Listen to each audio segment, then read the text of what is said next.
Can you hear it? I sure do. All good? Good morning, everybody.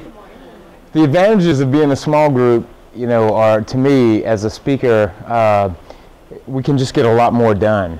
And I think you can get a lot more value. From my vantage point, I used to call myself like the Peyton Manning speaker, in that he gets to the line of scrimmage and he calls the offense based on what the defense is doing. And so I'm very much prepared to give about 18 different day-long presentations, but I'm not here to give a presentation as much as I'm here to serve you and find out what your needs are. So with that in mind, just if we could, for Kim and I know for sure, tell me just a little bit about what brings you here today, what your relationship with young people are, or parent, youth minister, teacher, etc., and we'll go from there. Yeah, if you don't mind. So I'm going to come near you so the camera can pick up the volume. So I am a brand new youth minister for the first time. Welcome. Awesome. I just started my job in August. Okay. And I actually, Kim's aunt and uncle are deacons. Okay. Deacon and the deacon's wife. Gotcha.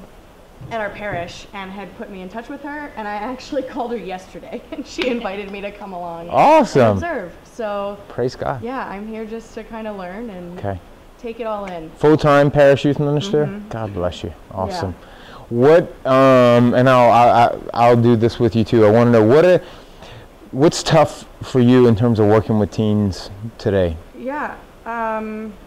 So like just in general working with teens, or maybe like tough in my parish? Either. Yeah, so the first thing is we have had like I think it's probably a 4 or 5 year gap where we have not had a youth minister. Okay. So I'm coming in with high school age kids who don't know that like youth ministry is even really an option. Yeah, what is that? Yeah. And I have a couple who, like, Young Life is big in Oak Park where we Sure, have. yeah. And so I have a couple who have participated in Young Life because we didn't offer anything.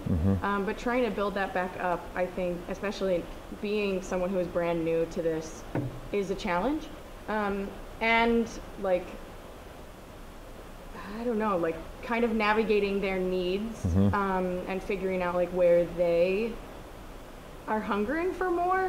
And what do you sense, and I really am interested in directing you there, what do you sense that is for you and the teens that you work with? What do you see as maybe one of their biggest needs and hungers? Yeah, so I think like a greater sense of self. I think like they have a hard time understanding themselves and what's kind of happening as they're getting older. Yeah, me too. Yeah, right, I think we all feel that way. And then like relating that to something bigger than them. Like relating that sense of self to something that's greater than them.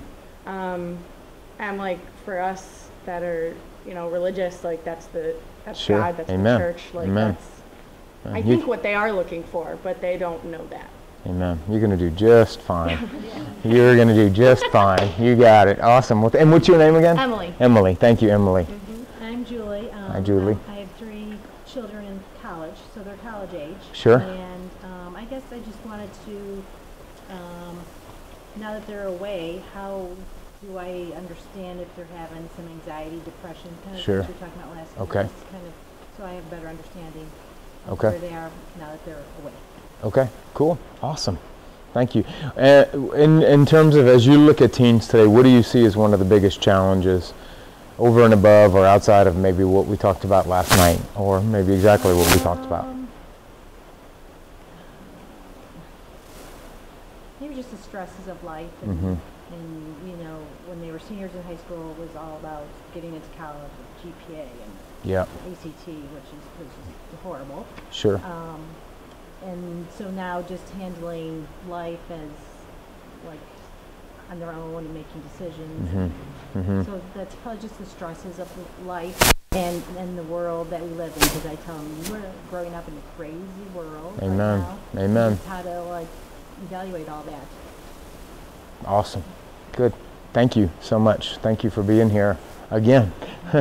Pam? Well, I'm here. I had seen I'm not in youth ministry. In the past, I had been a religious education teacher, and I saw the huge gap The churches I had taught in, St. Turbius and St. Mary's Star of the Sea, while I was teaching, they didn't have a teen club for the kids, and these kids were kind of left out in the cold. Unless they went to a Catholic high school, they were still connected to God in that way, but the public school kids were not. But in addition to this, I've experienced it firsthand through my grandchildren, especially one who could sure use the hope and the healing that is in the title of this presentation. God is the answer to your problems, and without Him, you can't go on. And teens and everyone in general needs a meaning for their life. And if you're not connecting with God, forget it. There's a lot of teens attempting suicide, and if they had this hope and faith in God, it wouldn't be on the table for them. They would keep on going. I'm interested in finding practical methods of keeping kids connected to God, or in some cases introducing them to a relationship with God. So that's why I'm here. Okay. Awesome. Thank you, Pam. Thank you. Hi, I'm Tina. I'm the Hi, Tina. minister at Queen of Martyrs across the street. All right. I've been there for 6 years now. Today I'm here and excited to learn what you and Kim will be sharing with us today. What do you see as a youth minister, one of the bigger challenges facing teens today, or facing you as you serve the teens? I think that giving them an opportunity and environment for them to slow down and work on their relationships with one another and with God and nurture those things, give them a solid foundation to do that is a struggle for them to find that place. Yeah, for sure. I couldn't agree more. Thank you. And it's Julie? Tina. Okay. Thanks, Tina. Also from St. Mary's Star of the Sea. Awesome. I really was intrigued by the title of it, and my experience with youth has been 12 years as a high school teacher for Chicago Public Schools. Currently, What did you teach? I've been at a couple of places. No, what subjects? Sorry. I'm a Spanish teacher. Okay, Yeah. all right, awesome. And I did 4 years last at a middle school. But I have an 18-year-old niece who is battling with depression and anxiety. I think depression runs in our family. And I have 2 kids of my own. My daughter just turned 12 yesterday, and my son is 9. So I want to learn things that will help me both with the youth that I work with in my profession and my own family. Okay, fair enough. Awesome. And do you do any youth ministry right now? Are you still teaching? You're retired? Currently, I am working as an aide. All right. Second grade classroom at the Sweet. Okay, excellent. But parent for sure, veteran teacher. Okay, awesome. All right. Well, we kind of come from quite a few different backgrounds, and everyone's got a different dog in the hunt, so to speak, today. You want to get maybe a little something different out of it, and I think between Kim and I both, you should walk away from here today getting what you want, hopefully more, God willing. That being said, let me ask the question just a little bit differently, and then I will move on, and I promise I will start talking. What would be if there was one thing you wanted to make sure you left with today, what would be one thing that you want to make sure, if there's a skill, a piece of knowledge, a content area? Man, Roy, if I could just, based on what I know about you, based on what I know about Kim, if I could just walk away with that, then I would feel like my day was worthwhile spent. And if you feel you've already answered that, great.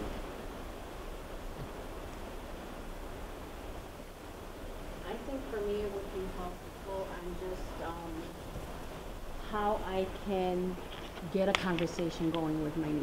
Okay. And so if she does feel there is issues going on, she would feel comfortable enough to come to me and share. Okay. Okay. So how to get a conversation going. And then implicit in what you said, implied I heard, is how do I keep the conversation going with your niece? Yeah.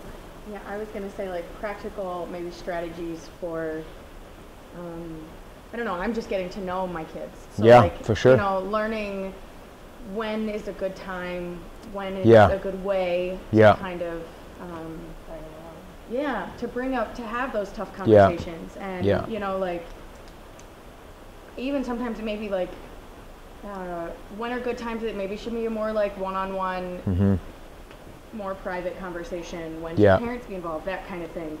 Yeah, exactly. And I'll let Kim handle some of the practical matters of every time I have this, and I'm going to get into the mechanics of the conversation, and she's going to give you chances to role play it. But some of the safe environment concerns, I'm just going to let her and Kim address those. What I do know is that if you really want to and you're willing to work hard enough, you can have one-on-one private conversations with young people, and I'll let them describe what are the practicalities that surround that, but I know that it's possible. But once you're in that setting, under what I'll call the canopy of grace, what do you do, and how do you keep that going, and what do you do? So yeah, I'll share some personal examples, positive and negatively, of how it's worked and how it's not worked. Anything else in particular, Pam, for you? Well, just a concrete method Okay. of bringing these kids to God. But Yeah. The kids in the community you may be offering all these wonderful things in your youth meetings, but how do you get them to come?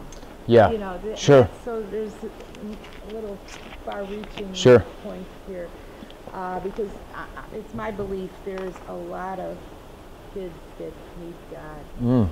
I have been, in the last few years, I have been through many and many mental hospitals, and I have seen this dire need. Mm-hmm. Oh my God! For sure. You can't imagine. Yeah. So, yeah, I want some concrete ways Okay. of helping Okay. kids. You got it. Good. Okay. All right. Well, let's actually let me get my get this real quick. Just a little bit more about me. These are my peeps. I won't go too much into detail. My wife Mindy, who's always right. She wants to make sure I say that. I'm always wrong. Our oldest Max is perfect. The youngest Benjamin, who's now 7, he's special. Love both of my boys. They're both different as day and night, which I love that about them. Already did the expectations. You're going to like this. You're going to use this. Have you heard this story? Let me tell this story yet? Okay, good.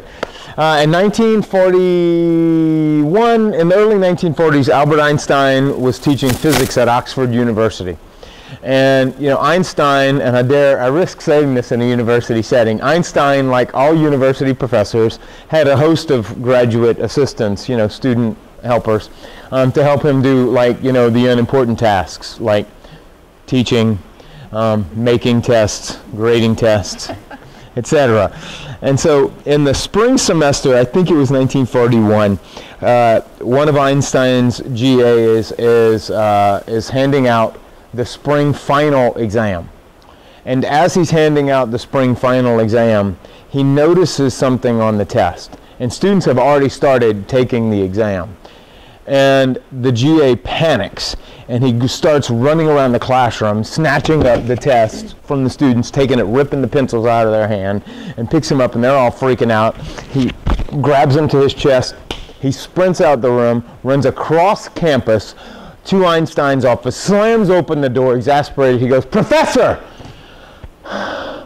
you're not going to believe this." And he throws the tests down on the floor, and he says, "There's been a colossal mistake. This is the exact same exam that you gave to the students in the fall." And Einstein, unflappable, says, "What?" He said, "Professor, And he picks up a test. He goes, this is the exact same final exam that you gave in the fall. Now, this graduate assistant knows, like anyone who spent 10 seconds on a college campus, that old tests circulate around college campuses like STDs and mononucleosis.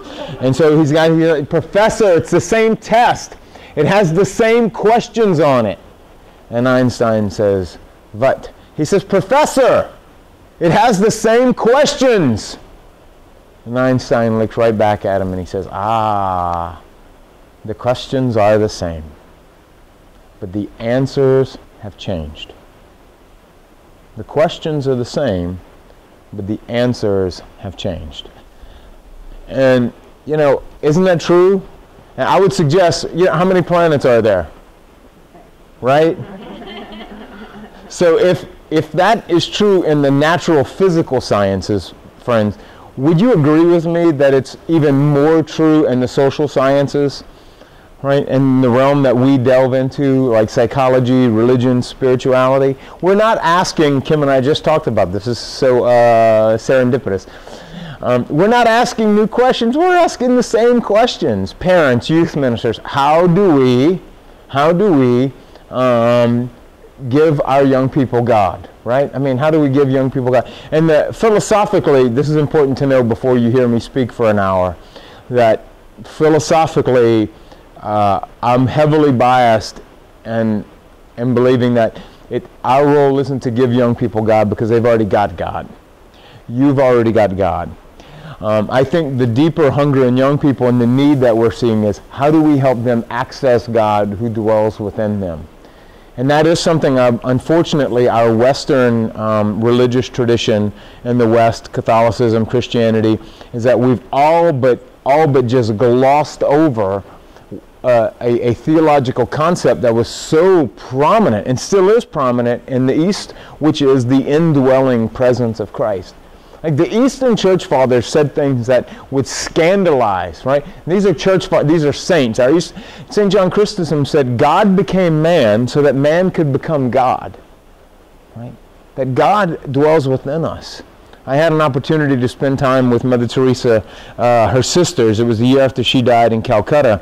And one of her friends who was with her whole life, one day she said, Brother Roy, most people like Mother Teresa. They're fans of Mother Teresa. But to understand Mother, one must understand that Mother never said, the poor are like Jesus.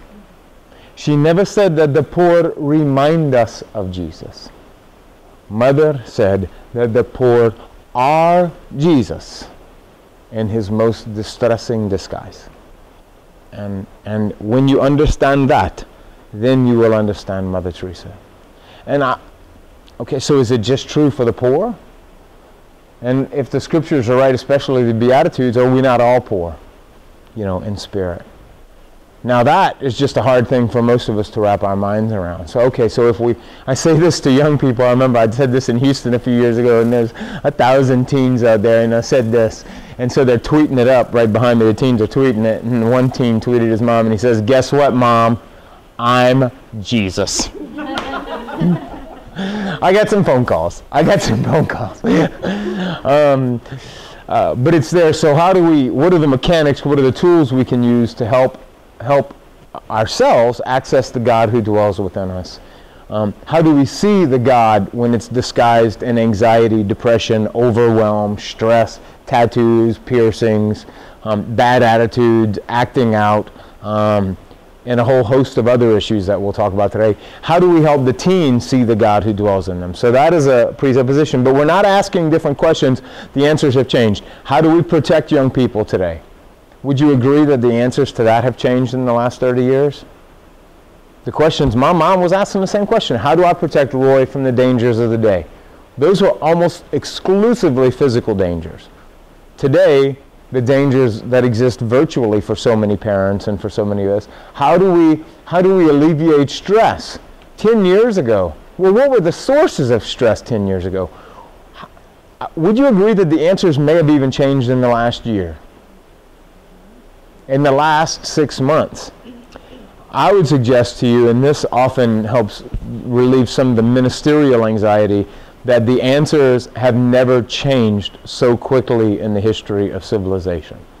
And that's one of the most difficult pieces of working with young people today, is that the answers have always been changing, but never before have they been changing more rapidly. Every day, people are like, why do you read so much about teen spirituality and psychology?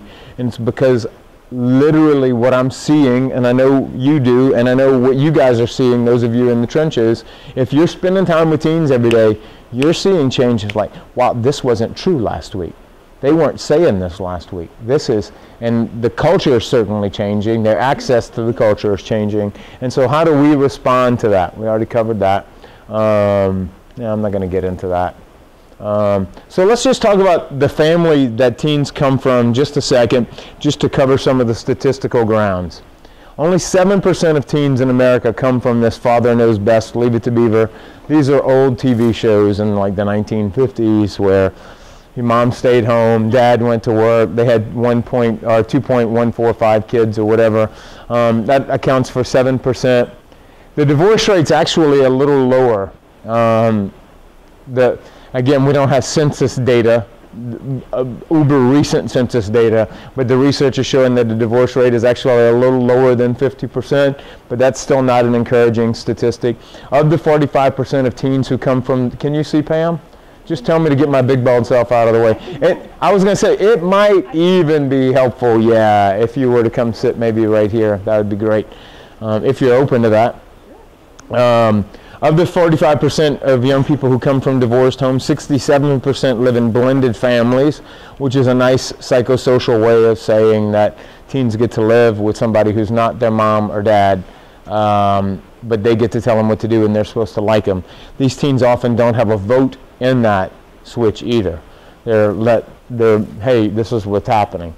About 34% of the young people that are in your care, on average, come from single parents. 47% of Hispanic youth are being raised by single parents. 66% of Black American youth are being raised by single parents. In the last 5 years, the number of young people who are being raised by grandparents has gone up over 100%. Times are changing. 5 to 10% identify in the LGBT, sorry, this is an old slide, Q, lesbian, gay, bisexual, transgender, queer, or questioning. More and more teens I'm finding are identifying in the questioning range. I had a teen say to me not long ago, it was since the webinar, and this wasn't in a counseling session, this was just like, I'm always doing youth ministry.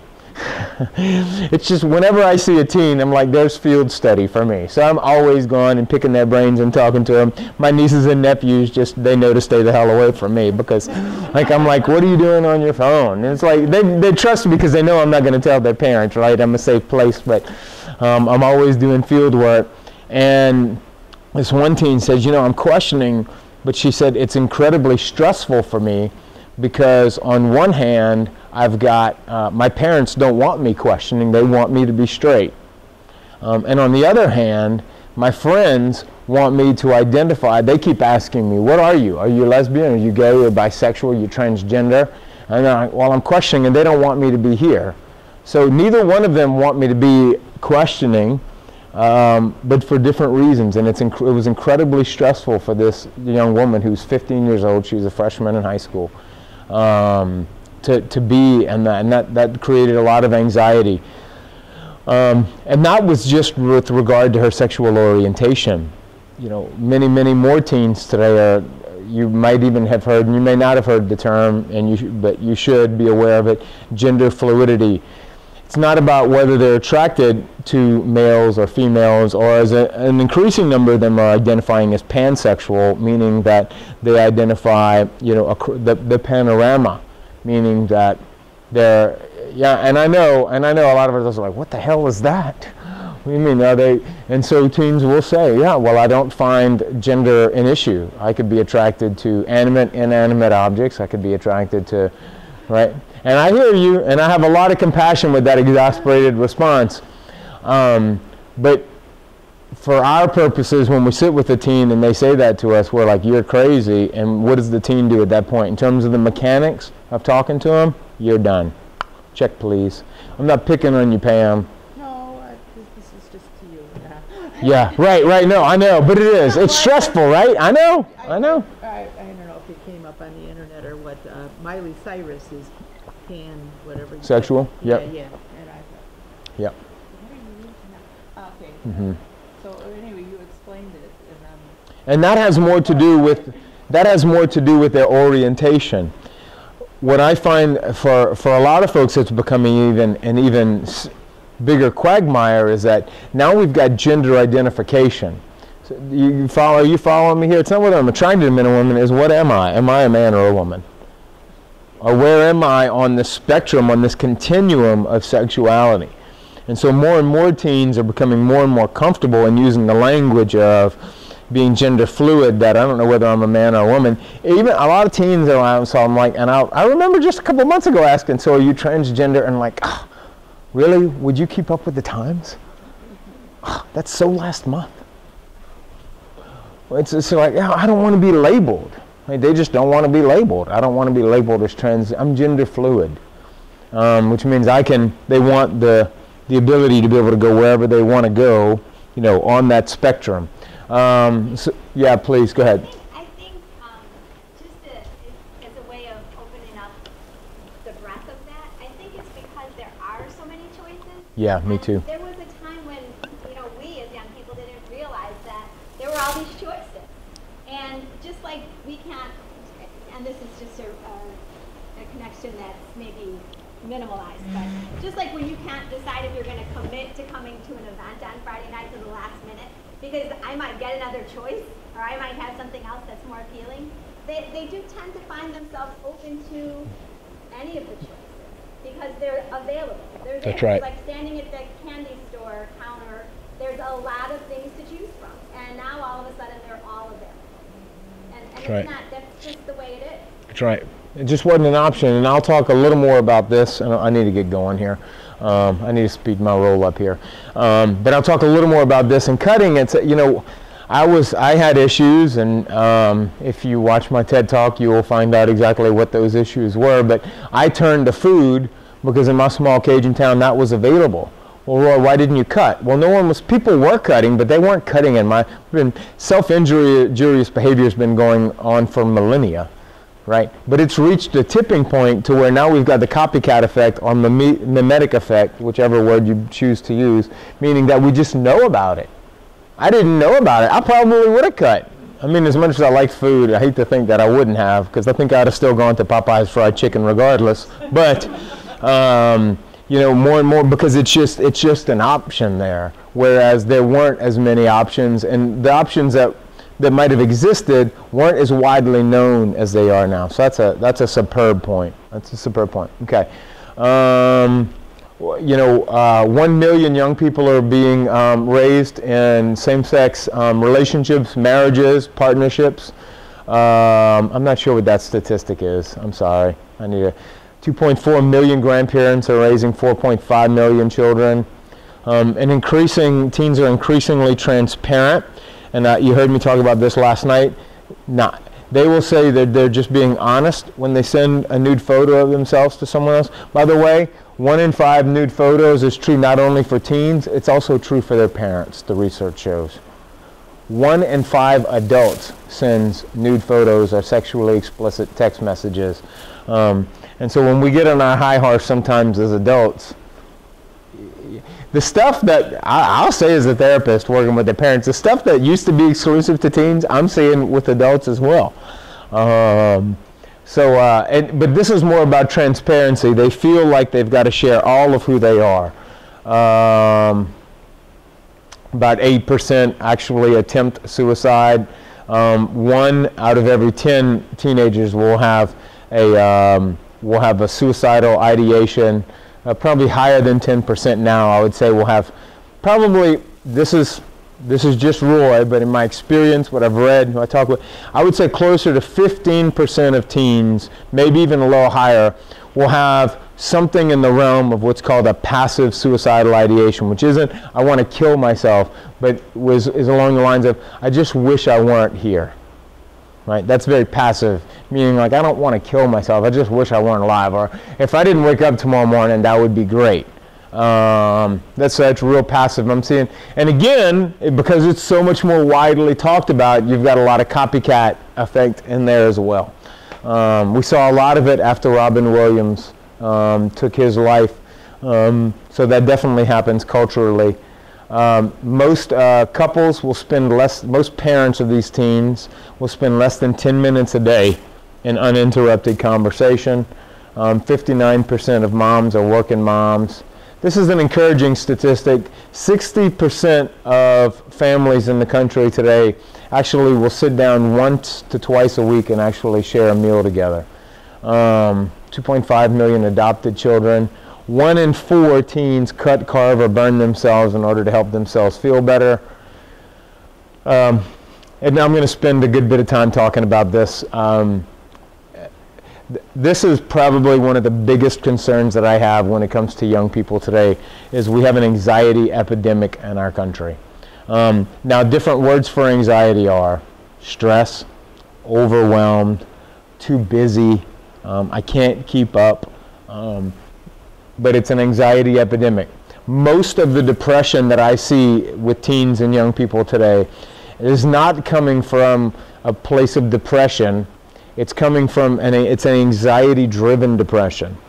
Anxiety and depression are usually two sides of the same coin. Where there's one, you can usually dig long enough, you'll find the other, or it comes. Whereas I used to see, in my history, in my own life, as somebody who struggled with anxiety and depression, my anxiety used to be driven by my depression. In fact, I remember, when I'm grieving, like my mom passed away about 16 years ago, I remember having panic attacks after she died. Well, that's depression-driven anxiety, right? What teens are dealing, and why is this important, Roy? Because we can deal with the depression all we want. We can alleviate, it's like this. This is why it's important. So here's the depression, here's the anxiety.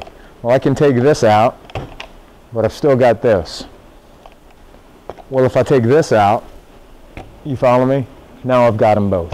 And so that's where I think it's important for us to recognize in our ministry, which is where I hear you going, teens today are so busy. How do we get them to slow down? Which I believe is important. It's not easy. Pastors, bosses, boards of directors, these people do not like ministries where we slow down because it doesn't look very good on reports. It doesn't justify budgets.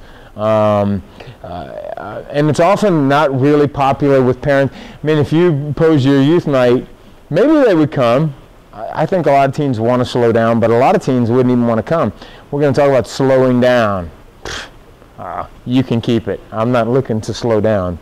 Because if I slow down, then I actually have to really think and feel all the things that the busyness that I've been using to keep at bay. I've got to actually face the reality of my life. I've got to actually experience my experiences. Now, it's important to note that a lot of these things that we're trying to get young people to face, and some of the current that we're trying to change with youth today, I find that one of the hardest parts of my work is that we're sending them back into homes where they're just going to go right back in, and that's the family system. The families are busy. I challenged the parents about that last night, that we are all just too busy. We're just doing too much stuff at the end of the day, and our young people are incredibly stressed out. They're overbooked, they're overcommitted, they're over-involved, but so are their parents. So are their parents, and the kid's like, really? I mean, there's no way. You're gonna have a hard sell with a kid, getting them to undercommit when their parents are over-identified with them being overcommitted. Yeah, go ahead. The one that you shared last night, didn't you say it was a year ago? I think that was a really 10 years ago. 10 years ago. Kids today have 12 hours a week on average, 12 hours a week less free time than they did 10 years ago. That's a mind-boggling statistic to me. But I see it. I mean, I see it in our own lives. Like the coach wants to practice again. I told my wife, I was like, email him. She goes, I'm not emailing you, email him. I was like, no, I'm going to call him. My kid's not coming. He's 10. He's 10. He doesn't need a third or fourth 3-hour practice this week. Sorry. Well, then that's going to have consequences. Goodbye. Click. And I get it. But it's just, we're just kind of, Father Ron Rollheiser, who's a priest who I love his writings, he says in America today, families are very much, they're like in the drive-through car wash. It actually pulls the car through. You just get in, you can turn off the engine, and it just pulls the car on through. And we're living that way, and we don't know any other options. And I would like to at least introduce the option that we can slow down. Kids are exposed to so much. There's a lot of screen addiction. This has been true for a while, that they see themselves as commodities. They will heart shop on Instagram. Their parents see themselves as commodities. They will like shop on Facebook. Teens will actually pull the picture down if it doesn't get enough hearts on Instagram. Their parents won't, but they will obsessively check Facebook to see who's liking their stuff. 8 hours a day on screens. That's average father spends less than 7 minutes a day in communication with his child. I'm going to move on through some of this. I want to get to any questions so far? All right, let's get to this. One of the things that makes it difficult to work, let's talk about just resistance a little bit. And these conversations, I want to have conversations, whether they're college age, whether they're or even younger teenagers. Whenever we want to talk with young people and they're not opening up to us, that's resistance. So whenever we want to influence someone and they're not open to being influenced by us, we'll just call that resistance. So what are the different types of resistance? Well, we'll talk about that in a second, the importance of slowing down. Normalcy bias. These are just different psychological biases that show up in young people, meaning that I believe it's true, but it's never going to happen to me. Right? I believe it's true, but it's never going to happen to me, which is why we text and drive. Right? Even though we know we're 19 times more likely to die while we're texting and driving. That's true for other people in Louisiana, but that is not true in Illinois. Right? I want to move on. I'm sorry, these slides are all out of line. Hang on.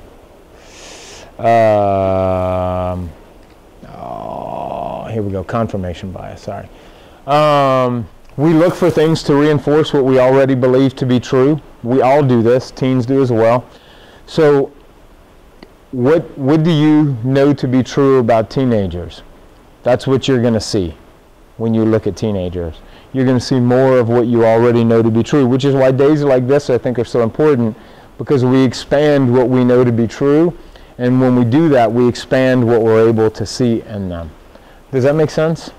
Yeah. We seek out information that confirms what we already know or believe to be true. Jesus put it this way. He said, "Seek and you shall find."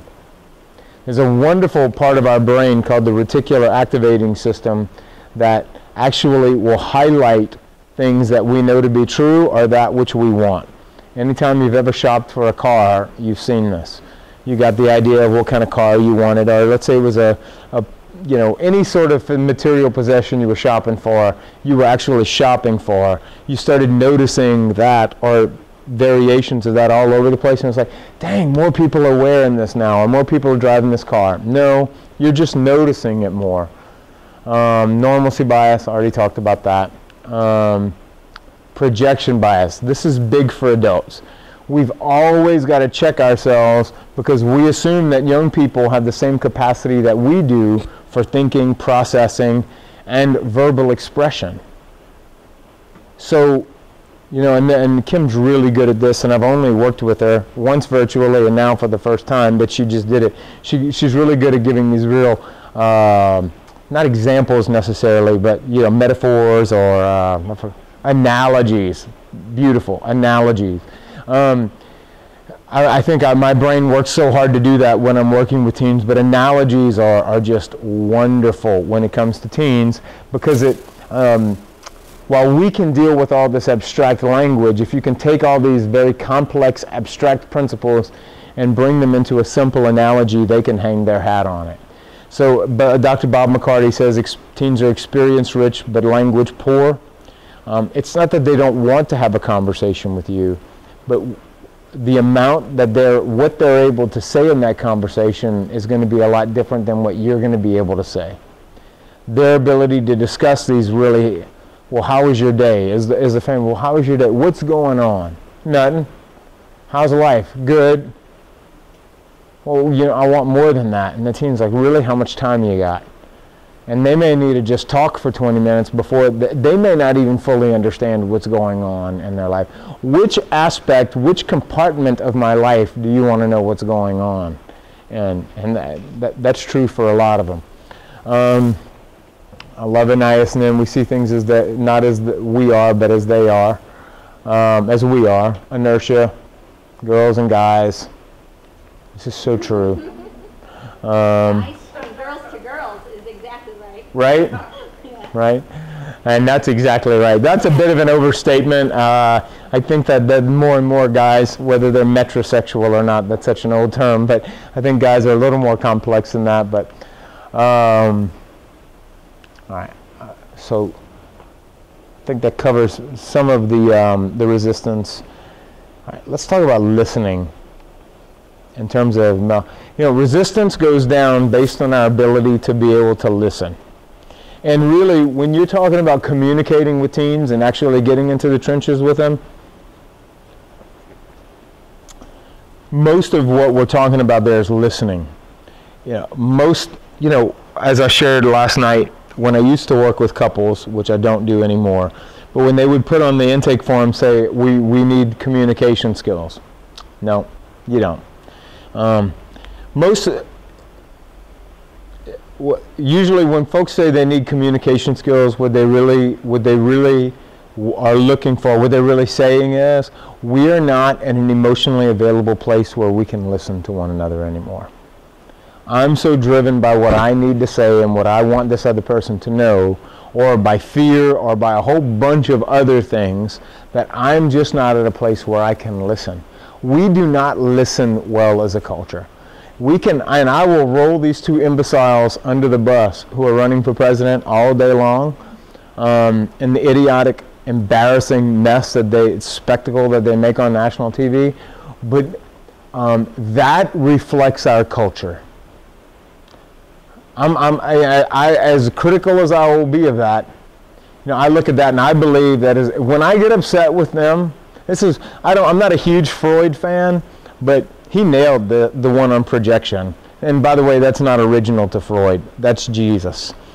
Jesus said it this way: the eye is the lamp of the body. That's depth psychology right there. That out there that I don't like is what I really don't like in here. The more that out there pisses me off, the more true that something of that is right here. So whenever I go, this person, these people they should listen to one another, I can go, Roy, you should listen. You should listen to yourself. You should listen to other people. Now the ego will resist that. Our ego will resist that, and we will come up with 1,000 different ways to prove that that's untrue. But I'm telling you, if you can actually do that for a second and go, and just go, that's me. If anything that brings you over a 3 on the emotional intensity spectrum that's upsetting you, or this person, blah, blah, blah, I'll share it out right now. 2 of my very best friends have not shared my TED Talk. And I just really, like, my very, very best friend, and they don't do anything I'll put on Facebook. And I remember going, just being, it was upsetting me. Oh, my ego was just like, and I was like, they should show me more respect. And I sat down and I journaled for an hour. And you know what I came to? I came up with 10 different reasons and ways that I should be showing them more respect. They should do what I want them to do. How often am I doing what they want them to do? I'm telling you, it's incredible. So the same thing that's happening in culture, well, they're not listening. We're not listening. This presidential election, for me, is a microcosm of what's happening in our culture. It's a microcosm of what's happening in our church. So to listen. One of my favorite authors, he's a poet. He's actually written some prose. His name is Mark Nepo. Mark Nepo, he wrote a wonderful book called 7,000 Ways to Listen. His argument is that he discovered that there are 7,000 different dialects of human language in the world. And so he thought, and he thinks, he goes, if there are 7,000 different ways to speak, then perhaps there's also 7,000 ways to listen. And so how do we listen to young people? You know, how do we, what if we just had 7 different ways to listen to young people? One would be that I would suggest we listen. The hardest part of listening is just be aware in the next week. Be aware in the next week of when someone's speaking, how often do you want to interrupt them? And how often are you thinking of what you want to say when someone else is speaking?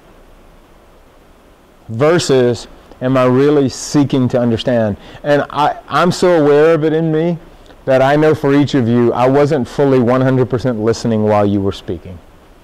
In my mind, I ranged from 80 to 95%. And I know for some of you I listened more, and I know why I listened more. And I'll just be honest, I listened less to you because you were with me last night. Right? And but those of you who had met, and I listened less to you because we had already met. Right? I'm just being honest. And I listen for a living. I listen for a living.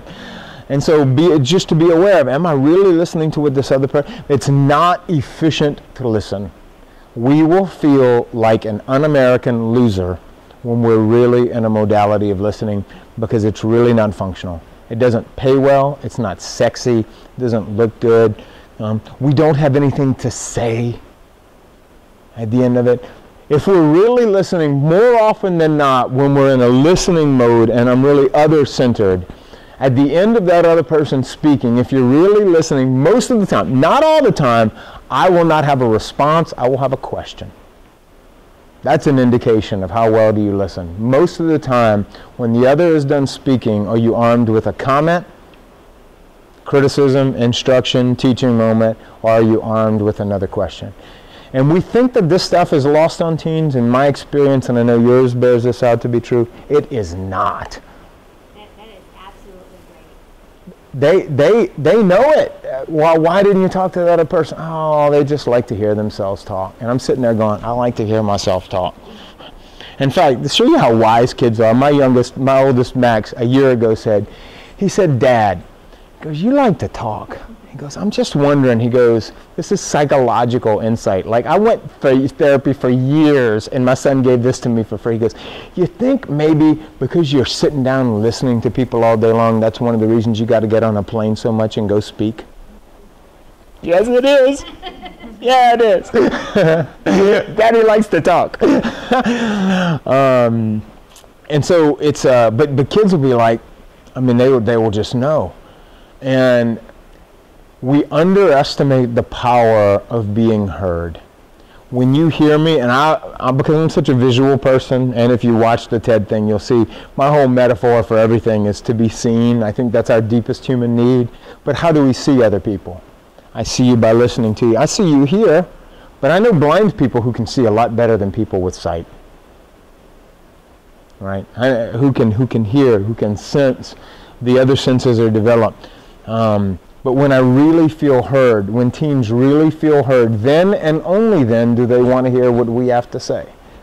And there are different ways we can do that, but in the one-on-one setting, and I'll email you this afterwards if you give me your email, one of the biggest tools that I didn't get when I was in grad school, I got all of this theory, but what I didn't get was what I needed more of, which was questions. Because I realized that people paid me, but they didn't pay me for my answers. They didn't want my answers. They really don't, believe it, every day. I know within the first 5 minutes, and this is my ego and my arrogance, but today, within the first 5 minutes, especially if I've spent some time with the parents, in the first 5 minutes, I know about 85% of what's going on and what needs to be done. And so I could just sit there and go, oh, are you done? So I can tell you how to fix this stuff right here. We can get it on. They don't want that. And usually, I say 85%, usually I'm wrong a lot when I've done it, that's never worked out, because they know the nuances and the intricacies of what they need to do.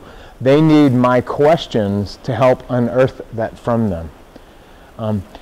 Mark this down, teens, but this is true. No one, even you don't want me to be the expert on your ministry. You want me to be the expert on what I do. Come here, and I want you to be the expert on your experience, Roy. I want you to be the expert on what you've learned and the information that you've gathered, but you don't want me to be the expert on you. I mean, how arrogant would that be? No one wants someone else to be the expert on their life. We all want to be our own expert on our life. And when we listen, we give other people the gift of that. And so I often, and when we can listen with curiosity, I think that is a virtue that if we can cultivate, to listen. There's two ways. There's two ways that we can ask questions. So once you get in the questioning mode, you can ask questions out of genuine curiosity, or you can ask questions of interrogation. And teens know the difference. Teens know the difference.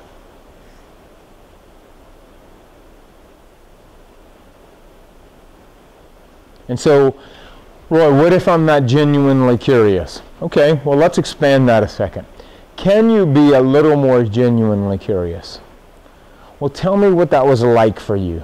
And I think this is a muscle we can develop. I'm naturally curious. I want to put that on the table. I love people. I mean, you don't go up and interview teens. I mean, I'm interviewing college students in the hallway as I'm walking down. I'm just genuinely curious. I'm fascinated by sociological, psychological stuff. But what if it's like your 15th session with someone? What if you've been working with a teen for like 3 years? When you feel like you really know someone, how do you continue to be curious? And sometimes I'll even say, you know what, I've known you for a long time, but I'm just wondering, it's just like, and I bet you feel like you know me. How, if in any way, do you think you might have changed in the time since we've been talking with one another? Because I've noticed some changes, but for yourself, how might you have changed? How have your thoughts evolved? And so we can just push ourselves to be more curious, and young people respond to that when we're asking questions out of genuine curiosity. What was that like for you? Am I making any sense? Y'all following me here? No? Please, please, feel free. So there's an implication to what Roy's saying. If kids are experience rich but language poor, okay, you hold that, and adults have twice the amount of language that kids have. Put those two things together, and that's telling you what? What is that telling you as a minister? Put it together. That's like for real. Do it. What does that tell you? They have twice as much experience than they have language, and we have twice as much language that we want to impart on them. What do we need to do? Be quiet. Yeah, exactly, right? And our questions, we ask questions not for the sake of interrogation. What are we asking questions for? Why are we asking them questions? What are we hoping to improve for them that they are already poor with? Language. Expressing themselves. So if we're trying to have a conversation, we're not doing it with the intention of interrogation or like we got to get the answers to our questions. The purpose of the conversation is to improve their ability to articulate with us, to talk, so that they can share all those things that they don't know how to share. So if you hold that all in the tension, it's a lot of work when you're trying to talk to a kid. But if you hold that all gently and you kind of recognize what the conversation is about and the purpose of the conversation, it can be fruitful because it's honest and trustworthy. I'm just moving closer for the mic. I'm not here to shut you up. I'm here. I want to keep you going. I love how you've had that whole, if you hold it gently, because we can hold it too tight and then that's where our focus goes. And you're not going to do it perfectly. I mean, I don't do it perfectly, for sure. I don't even do it well on most days, but I love how you putting out there, just holding it, holding it gently. And you're going to do role playing with them later? Yeah, okay, awesome, good. So I don't want to get into that, but let me lay some of the theoretical stuff out for role playing. And so one of the practical ways we do that, now this is exhausting, and this is intentional, And it doesn't seem like it makes a huge difference. And if I didn't know that when I do this, it pays my mortgage, I'm telling you, I wouldn't do it because it's exhausting. Like, and I forget. So I've got to have sticky notes. Like I have sticky notes behind where my clients sit that one that has the word reflect. And they're like, what the hell does that mean? You'll see. I'll tell you at the end of the session. What does that mean to reflect? And it's, so when the teen says something, you know, they will say, and you kind of already know, but they'll say, you know, it's just like my parents, you know, so they hate me. And so, and I'll ask them, what exactly do your parents do that when they do it, it feels like they hate you? Oh, well, they give me a curfew. Oh, wow. What's it like for you when your parents give you a curfew? Oh, I just feel so trapped. And then they like watched the GPS on my phone, and my dad even went and he slipped something underneath my car. Oh, wow, those bastards. Wow. Please don't do that. I can get away with that in my setting, and you shouldn't do that in your setting. And I knew this teen very, very well. So, and so, you know, when you're with your friends and your parents know exactly where you are, what's that like for you? And they're like, oh man, it's just terrible. I feel like such a child. What's that like for you being 17 years old, a junior in high school, and feeling like you're still in middle school? Oh, it's the worst, Mr. Pedophile. You just would not imagine how bad it is. Like, I wouldn't imagine. So I was like, so let me see if I'm understanding you correctly. This is the reflection. Like, so you're 17. You've like been on this earth for 17 years. Like you've already done the whole middle school thing, right? Like in 2 years you could be fighting for your country. Like we could arm you with a lot of like heavy artillery and send you off to Iraq in just 24 months. And right now, even though that's only 24 months away, like your parents look at you and they think that you're so irresponsible that you need to have a tracking device on your car. Exactly. And our country won't even let you drink until you're 21, but they will let you go off to war. Right? Exactly. Wow. So for you, if I'm understanding correctly, it's just like for you, it's like you might as well be 21 today. Yeah. But people are treating you like you're 12. Exactly. Wow. Okay. All right. Cool. So it feels like when your parents are setting boundaries on you, it feels like they're treating you like a kid.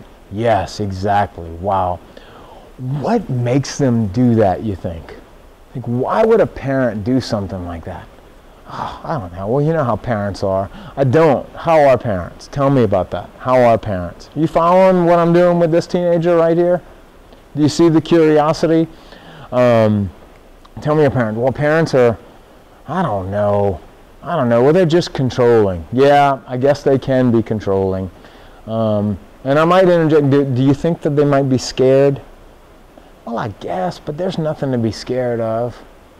Why would you say that there's nothing to be scared of? Well, you know, I know what I'm doing. Oh, and I believe you. Has there ever been a time when you didn't know what you were doing? Yeah. Right, as there is for all of us, right? Yeah. What do you think it was like for your parents then? Now I'm doing a couple of things here. I'm not only reflecting back to them and getting them to articulate their experience, I'm also developing something else that they also need badly, which is empathy. Right? It's the ability to be able to think and put themselves in the position of an adult, which is very difficult for teens to do because that prefrontal cortex is not developed yet. But it can be just as simple as saying, look, it sounds like, if I'm hearing you correctly, it sounds to me like your parents are over here, they're worried about you, and you can lead teens with the reflecting. And you can, and when I'm going to try to, so this is complex, but I do think it's important, and I probably am not teaching this very well, and Kim can come up and do it better later, but there's two ways there's a bunch of ways you can reflect. One, I can listen to you and I can reflect back to you exactly what I heard you say, the content, and the emotion with which you reflected. Boy, so it's really frustrating for you that you feel trapped by your parents and like you're angry at them. Yes. I can do a teaching reflection, which I can push them if I put it forth very tentatively. And I put most of mine back tentatively. So let me see if I'm understanding you correctly. And look, I'm old. I don't hear very well, especially out of this ear. So I may not be getting it right. And I know that you'll just give me the one finger up in my direction if I get this wrong. I can trust you, right? You're going to tell me if I'm off base. Oh, yeah, okay. So good. And look, I don't know, but I'm just going to put it out there.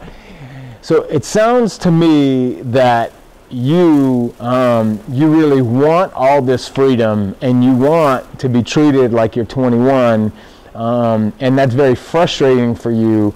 But from your parents' point of view, like, you're not 21 yet, and you want all this freedom, and your parents are like, yeah, but we're still paying your car insurance, which is really high because State Farm and Allstate know that you're not 21 yet, and know that you don't have a prefrontal fully developed cortex yet. And so that they're really, and they're charging, they're basically financially raping your parents because they know that. And so your parents are like, you know, they've got all these reminders that you're not 21 yet, and they're scared that something bad's going to happen to you because while you're under their roof, they're responsible for you. Does that make any sense? So that's a leading reflection, and that's not even a good one. But you follow me? You can do that if you're putting it forth very tentatively. And it's always, and teens, why is this important? Because their resistance lowers in the conversation.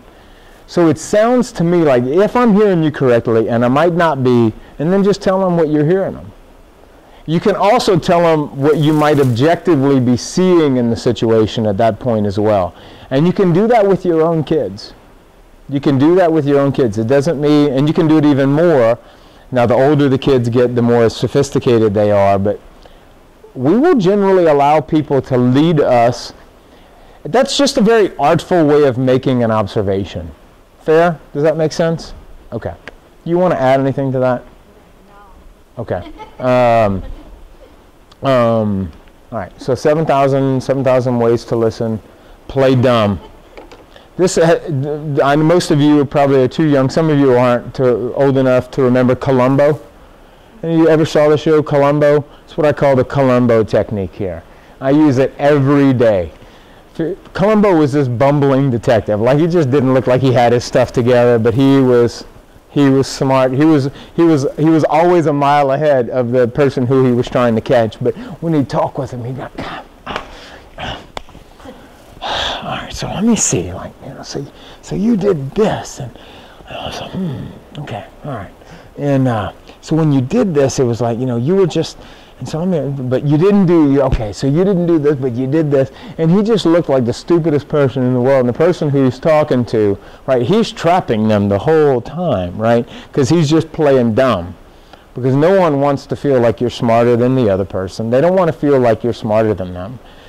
And so is this manipulative? Absolutely. It's highly manipulative. Yes. Of course it is. All parenting and all mentoring is somewhat manipulative, right? We're bringing people to where they don't know where they're going, but we know that it's good for them. Now, there's a continuum, but, you know, so I'm, you know, and just to be with him and go, all right, so help me understand, you know, help me understand, like, because I look at you and I see an incredibly smart, highly intelligent teenager who has it together.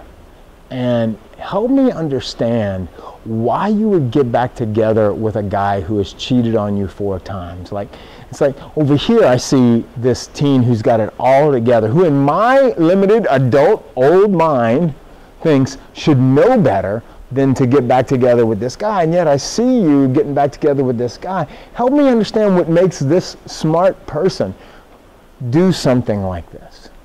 Help me understand what makes this kid who I see, who's so smart, get behind the wheel of a car after she's been drinking or he's been drinking. Help me understand this person who's got a future that is as bright as the sun, why they would choose to have sex outside of marriage and risk getting pregnant and why someone right here who's held this value for themselves for so long, why they would give that away to someone who they barely know. And help me understand that. And the teen's like, I was hoping you could do that for me. I was hoping you could help me understand it. And then just let them talk. And let them talk. And as long as they're talking, don't interrupt them. But play dumb. No one wants you to be an expert on their life. Okay, I'm gonna move ahead. We got about 30 more minutes? Okay. Questions so far? I want to get to cutting and anxiety and depression, so let me get out of here. This is helpful, especially how do we grow and how do we change? This is important. Most of us think, especially for those of us who tend to be more left-brained, we think that we grow in a linear fashion, but we don't. We grow much more like this. And actually, if we could go three-dimensional, it's more like this, right? We don't grow from here to there in a straight line. We do this.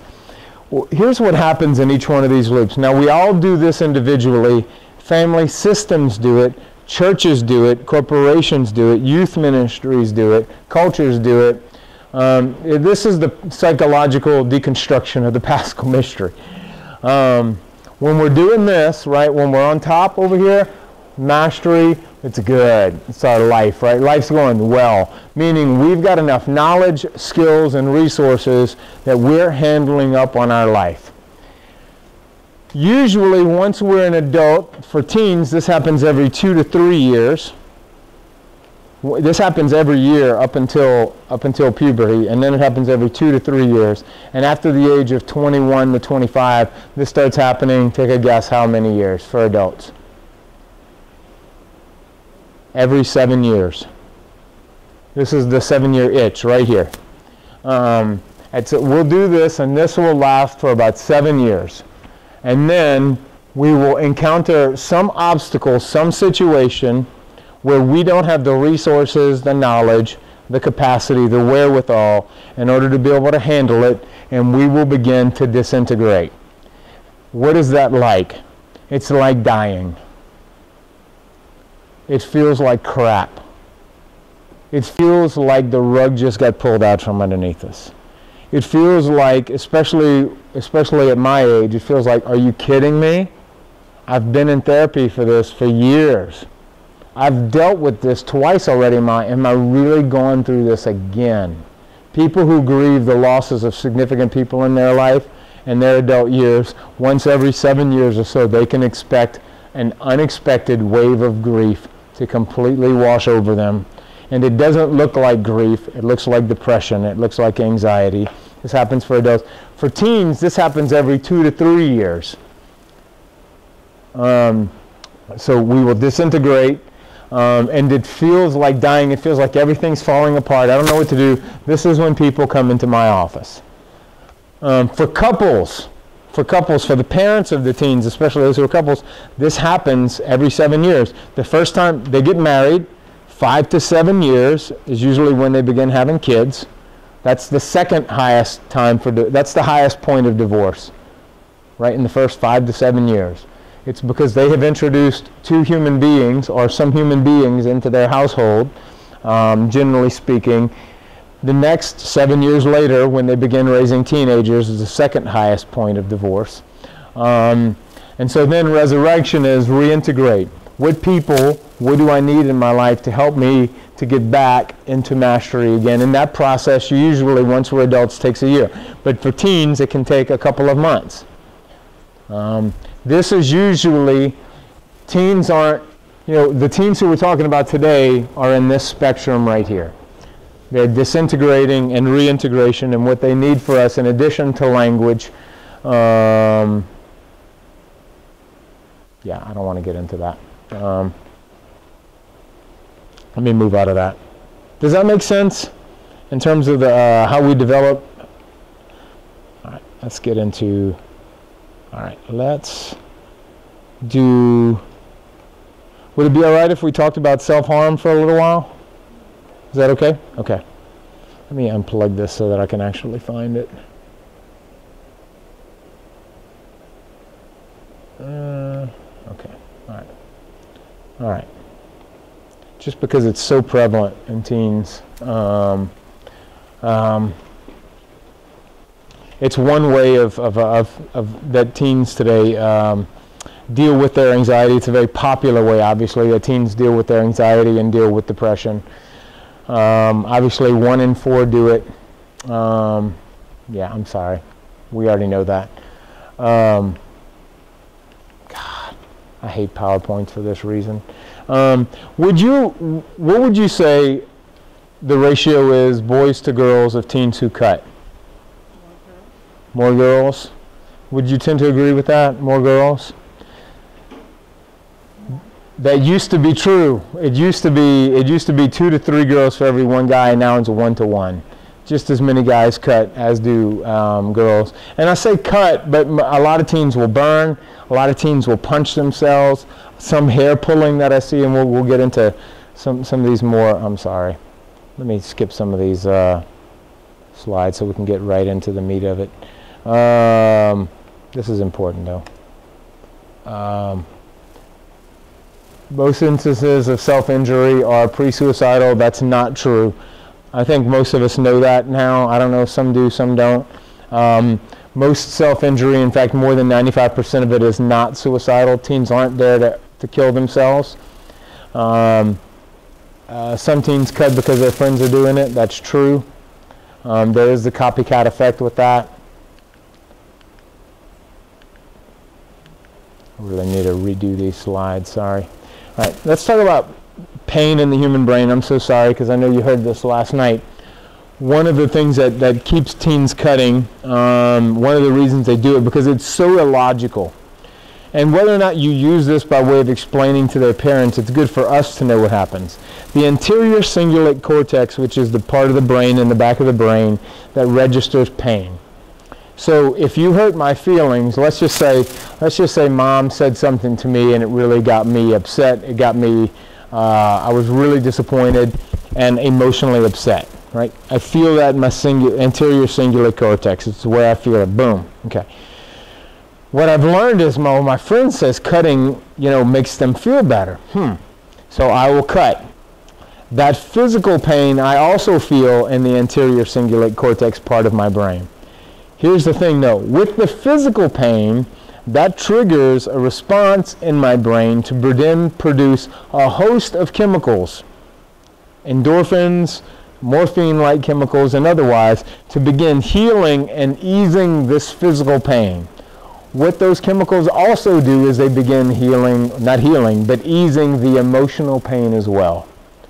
So even though they go up 2 different tracks, right, the physical pain triggers the opiate distribution in the brain, and that not only helps heal the physical pain, but it also helps heal the emotional pain as well.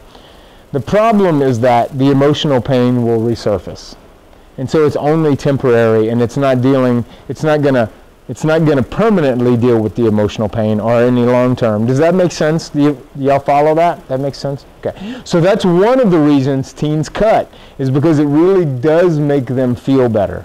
It does make them feel better.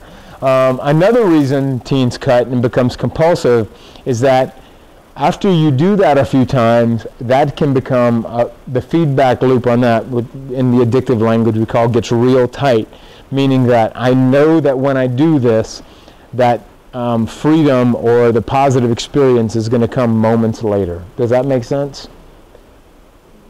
Does that make sense? It's hard to get addicted to peanuts. It's real easy to get addicted to Twinkies, because it's going to take about 20 minutes before peanuts will give you, peanuts aren't good because there is a lot of fat in peanuts. Trying to think of, but Twinkies is going to alter your physiology in about 10 minutes, if that. Twinkies could alter your physiology in less than a minute. So you can get addicted to Twinkies. You certainly can get addicted to opiates. You can certainly get addicted to alcohol, because you can swish the alcohol around in your mouth and you can have a state change in under a minute. It's very difficult to get addicted to water because of the time lapse. Are you following me? Things that are addictive because of how quickly sometimes they can produce the desired effect. This happens quickly, which is one of the reasons they go to this. Does that make sense? So anything that can change the physiology quickly has the potency to be highly addictive, and this does. So what is it? Cutting, carving, burning, punching, hair pulling. Now that's different for those of you who know a little more about hair pulling. I'm not talking about trichotillomania, which is the slight hair pulling or the pulling of eyebrows or the pulling of eyelashes or even maybe pulling of some body hair. I'm talking about yanking. This is a compulsive disorder, trichotillomania, right? It's even picking. It's anxiety-based, but a compulsive disorder. I'm talking about like yanking the hair.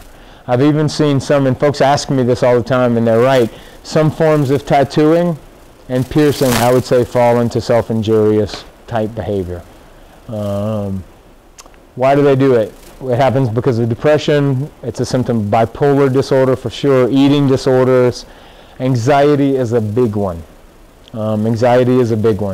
Obsessive compulsive disorder, which we used to call an anxiety disorder, but it's not anymore, even though they're still very much related. It happens to young people who come from abuse, from trauma. Let me say a word about trauma. If you have not seen this, you will see it. This has been one of the things that I've discovered in the last few months. I'm seeing more and more teenagers who have trauma symptomology, who have post-traumatic stress disorder, but if you were to sit down and have them write a detailed life story, you would never see where the trauma is in their life. So where's the trauma coming from? What's producing the PTSD? The anxiety is producing the PTSD. Huh? Okay. It's the stress from always being on. From always being on. I was talking with someone recently who they were telling me that they were allowing their 10-year-old to watch these two imbeciles argue on TV about who wants to be president more. And they're letting the 10-year-old watch this. And I'm like, why are you doing that? And they're like, well, we want them to learn about current events. Well, have them tune into NPR if you want them to learn about current events. Like, that's violence. You know, it's violence that we're allowing. I mean, there's no dialogue that's happening on presidential debates, or they constantly have the news going on in the background. I remember a teacher telling me the other day, it was either 5th or 6th grade, they let the 5th or 6th grade classroom watch the replay of what happened for 9/11. I was like, if I were a parent, and if that were my kid in that class, and you prayed for class purposes a replay of those planes crashing into, I would have been at school and we would have had a meeting. Why would you expose? But our young people are being exposed to more and more violence, secondhand, right? This secondhand violence, meaning I know they weren't at 9/11, it wasn't happening live, but they're being exposed to that. The anxiety, the amount of busyness that they have in their schedule, the amount of things that these kids are doing today have their systems in fight-flight mode. Those 12 hours of downtime that they had 10 years ago were an opportunity that once they got done at the end of the school day, right, their physiology could actually kick into a different gear and their bodies and their muscles could begin processing the adrenaline. That's not happening until they go to sleep, if they go to sleep. And so they're staying in fight-flight mode, and what that's producing is young people who have legitimate symptomology of PTSD. It's scary. It's scary. And so what's the solution? I think slowing them down. One of the bigger concerns for me is that our ministry is adding more fuel to the fire. We've already got so much over busy. We feel like in order to justify our ministries, we've got to make young people more and more busy. And while I don't have all the answers to that, I do think it's a question that we should be asking. It's a question that we should be asking because it's happening. Gaming. Teens who are gaming. You know, they're into the gaming. That instigates the fight-flight response. And so it produces adrenaline. And for boys especially, it takes them 3 to 5 hours to come out of the fight-flight response. Girls can come out of it in under 20 minutes. Fact. So next time you get in a fight with your husband or your boyfriend, and they stay pissed, that's why. It's their body just can't process the adrenaline that fully gets them out of that fight-flight response. I noticed it for me. I noticed it in my own life. I remember the day I was so amped up and nervous about giving my TED Talk. The next day I was on a plane to go speak in Ohio. On a 3-hour flight, I cried for 3 hours and I had nothing to be sad about. I was coming out of what was probably a month-long stint in fight flight. My stress about the talk was so high that I was just in this constant adrenaline state, and it was just my body and my brain's way of just processing the adrenaline. I'm seeing this with young people all the time. What does that mean? So teens shouldn't be playing games all day on Saturday. They just shouldn't. This is great and this is useful, but they're constantly on these screens. In the constant dialogue. Anyway, I'm not getting into that. You guys, but this is a real deal. The trauma is a real deal. Impulse control, violence, verbal violence, not just necessarily physical violence, but more and more of them are verbal and emotional violence disasters. Why? I'm going to skip this. I want to move on.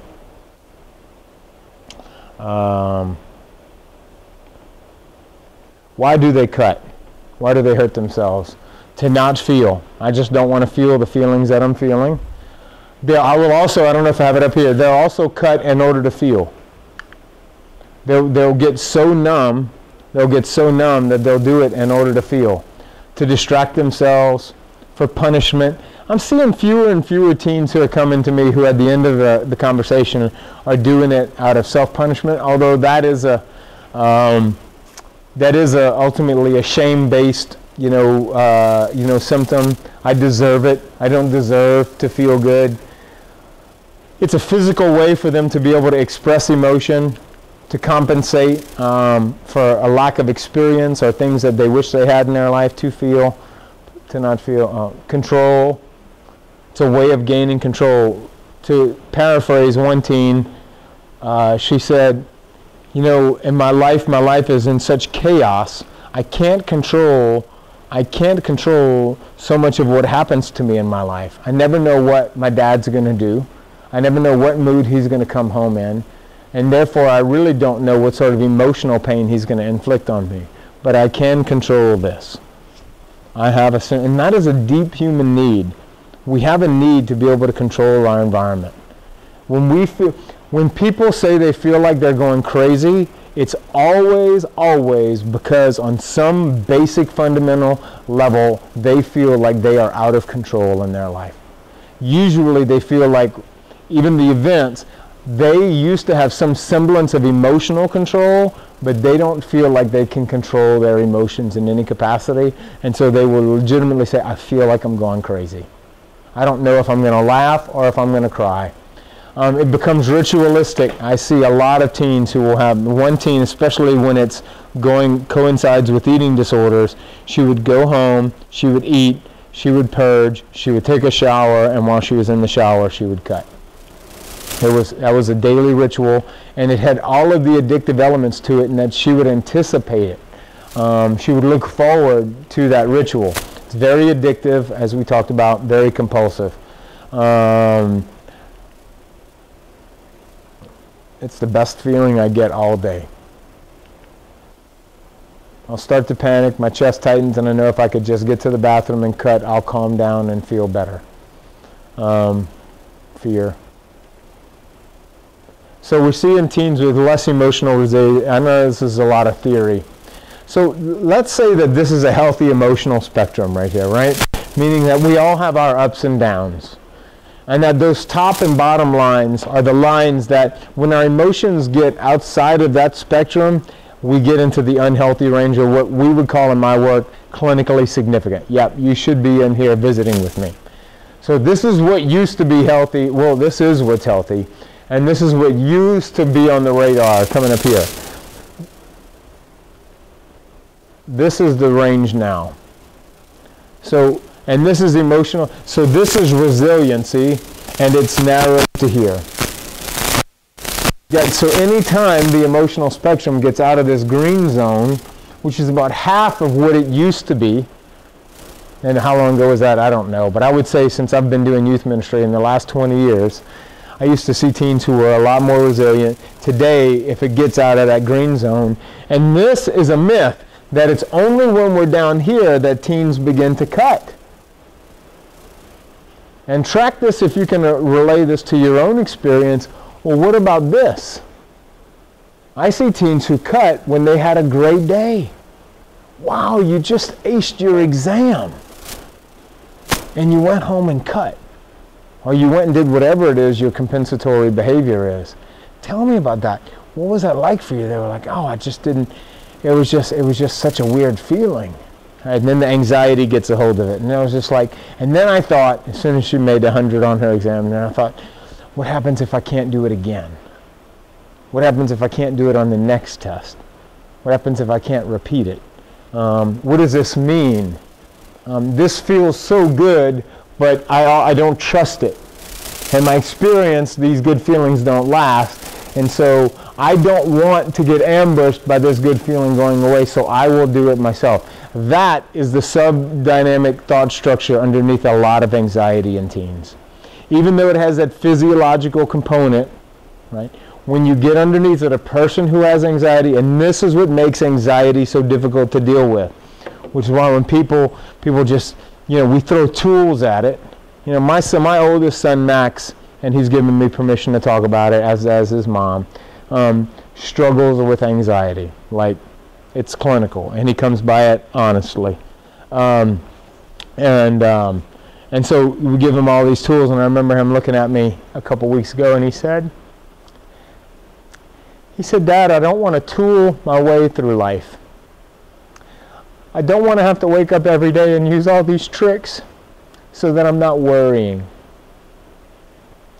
And it breaks my heart. But yet we all, on some level, he's going to have to learn that is how we all get through life. We utilize tools. But he's a very motivated kid right now, and his worrying right now is pure pain for him.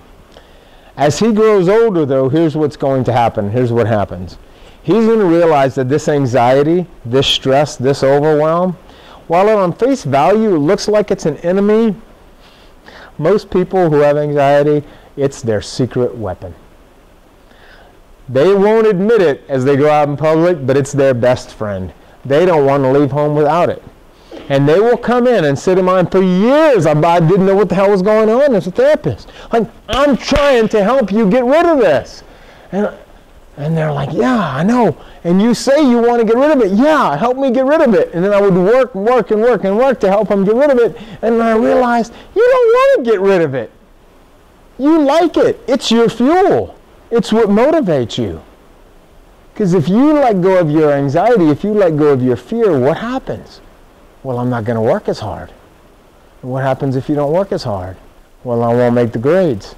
I'm not going to try as hard at practice. I'm going to get criticized. We're about a different type of anxiety, not as performance-based. So why are you so worried when you walk in and you're walking down the halls and you feel yourself being all tight? Why are you doing it? Why don't you just loosen up? Well, I just never know when someone's going to say something to me. Well, what might they say? They may call me fat. They may say, why don't you just go kill yourself or something like that.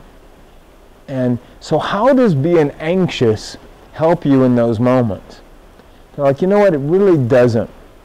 But what I've learned, and this is a teenager telling me this is true for adults too, what I've learned though is, if I'm ready to get hit, while that doesn't feel good, it feels a lot better than getting ambushed by it.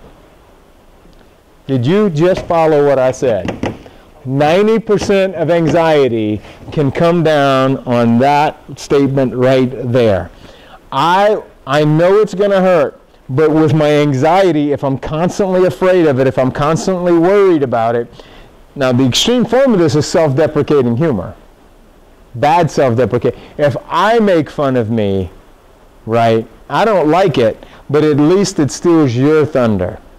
Right? If I already make fun of me and know I'm just a big bald fatty, which is what I used to always say about myself, then when you tell that to me, it's like, I already know it. You can't make me feel any worse than I already feel myself. That's a hell of a lot better than being ambushed. Okay, everything's okay. People like me. All right. Bam! And what happens, and that's usually, okay, I did. The last psychobabblist therapist convinced me and got me to let go of my anxiety, and I went through life and this happened again. Are y'all following? And so people who have anxiety, and that is an increasing number, 1 in 4, 1 in 5 teens, it's the most commonly diagnosed mental disorder today, have it. They really don't want to let it go because it protects them. It protects them. So what does that mean? One is when you say that to teens, your credibility with them goes from here to here. You could even, you don't even have to say it to them. You could ask them to say, I realize, you're worried and you're really struggling with this. To just say, what would it be like for you if you didn't have any anxiety? And they'll say, oh, it would just be great if I weren't worried all the time. The number of young people, and the research isn't coming out, who are developing obsessive compulsive disorder, these obsessive thought patterns, who aren't going to sleep because they're laying in their bed constantly thinking and thinking and thinking and thinking, which is another way of just preparing themselves for the worst. That, to me, that's staggering, but it's not being diagnosed as obsessive compulsive disorder because they're not hand washing or having any of the other rituals. But to be able to say, oh, would it be great? What if there was anything bad about you letting go of your anxiety, what would it be? Oh, I can't think of anything. If you weren't worried, how motivated would you be if you weren't always worried? Would you feel as protected without your worry? Would you feel as safe as you do? I don't know. And then sometimes you can just say it to them, just to say, you know what, one of the things I'm worried now, I'd love to help you deal with this worry, is that I wonder, and I could be wrong, if you really let go of this anxiety, would that be even more scary for you? Would you feel vulnerable? And chances are they will say, yeah. And you can always say, in my experience with the teens that I've worked with, that one of the things that made it difficult for them to worry less was that they felt more exposed and they felt more in danger and vulnerable when it became time to let go of their anxiety. And so while they didn't do it consciously, unconsciously, they held on to that anxiety. And so and so now we get to hope and healing. Right? Hope and healing. What is Christian hope? And to me, that is the word for me that clearly identifies the type of therapy that we do, and it's around hope. What is hope? When we think of hope, what comes to mind? Positive feeling. Yes. What else? Yes. It's faith in what you cannot see, or your future. Okay, faith in what you cannot see. Yes. What else? Like that first gasp of breath of fresh air, something like, Yeah. okay, there's a little bit there. That's right. The immediate relief from the panic attack, kind of. Okay, there's a little bit there. Yeah. When you were a kid, were you ever worried that? Can you remember when you were a kid ever being worried that things were not going to be okay? Do you ever remember being around adults who were fighting when you were a kid? That can be traumatizing for a kid, by the way, when adults are not right. Ever remember seeing them make up afterward? That's hope. That's a sense of hope. It's like, okay, everything's going to be okay. Or when things finally started working out, you were in a bad situation and that's hope. Hope, unfortunately, has gotten mislabeled and I think sold a bad, and overly optimistic bill of goods with hope. Hope is not everything is going to be okay. Hope is not saying bad things aren't going to happen. Hope is that fear that you have, despite that the gospel most commonly says, do not be afraid. Hope does not say that which you fear is not going to happen and you're going to be okay. And the language of hope is this: that which you fear is probably going to happen at some point. But it probably won't be as bad as you think it will be, and everything can still be okay. That which you fear may or may not happen. Right? May or may not happen, and everything's still going to be okay. And that is one of the reasons we as Catholics especially, and I know we may not all be Catholic here today, which is one of the reasons I think in the wisdom of our tradition that we've held up the crucifix. That this does happen, and yet the resurrection comes. And so how do we walk young people through that yeah, you're not gonna fail that exam. And I like whiteboards, and if I were a youth minister today, I would make sure that I had a whiteboard in my office, because I am a huge believer, and it's changed my therapy game. I will get up there and put an X about where they are here, and so it'll go, so an F on the test. Okay, I make an F on the test. So if you make an F on the test, what happens then? Well, if I make an F on this test, then I'm not going to get into college. What happens if you don't get into college? Well, if I don't get into college, then I'm not going to make a career. What happens if I don't get into a good career? Well, then I'm going to be poor. And what happens if you're poor? Well, I'm going to turn to drugs. It always ends up with them being in a dark alley with a needle in their arms, dead, and no one able to find them. That's the worst nightmare of every parent. I have never done that with a parent and had it not end up with their kid homeless in a dark alley, raped, killed, murdered, or with a needle in their arm. That's every parent's worst nightmare, but it starts with them not turning in the 5th grade project. Isn't it amazing? Now, Roy, that's stupid. You can say it all day long. If I didn't do it every day, I wouldn't believe it's true, but it is. You have kids who are in college. Well, what happens if they just throw it away? You know, so we go there unconsciously very, very, very quickly. But consciously we don't go it. And so the whiteboard, it helps them see the thought process of where they're going, because anxiety and fear have a thought structure and they have a trajectory. And when we see it, we look at that and go, well, that's stupid. That's not going to happen. Okay, all right, well, I don't know that it's stupid or not stupid, but what else, where could this go differently? Okay, all right, so is it true that if you fail this test, you won't get into college? Well, no, it's not necessarily true. Well, then now we can start writing a different line. I highly recommend this. I've got some videos on Facebook that I do this and model that. I don't have a whiteboard here today, but that to me could be very helpful for you. What are the signs of cutting? Scars, withdrawal, long sleeves, pants, when they shouldn't be wearing pants, rumors, kid who has a history of cutting, unhealed wounds, Band-Aids, refusal to go in the locker room at school, collecting sharp tools. Are they talking about it? Any one of these isn't a trigger, but any cluster of them would be an indication that it's something that you should be concerned about. What can I do to help? And again, I can send you this. What hurts? We shouldn't chastise. Most parents will go disappointed. They'll lecture, they'll shame, because they're scared, right? Most of the time when we get angry as parents, it's really because we're scared. Sometimes we'll even ignore it. What actually helps? Talking about it, being noticed.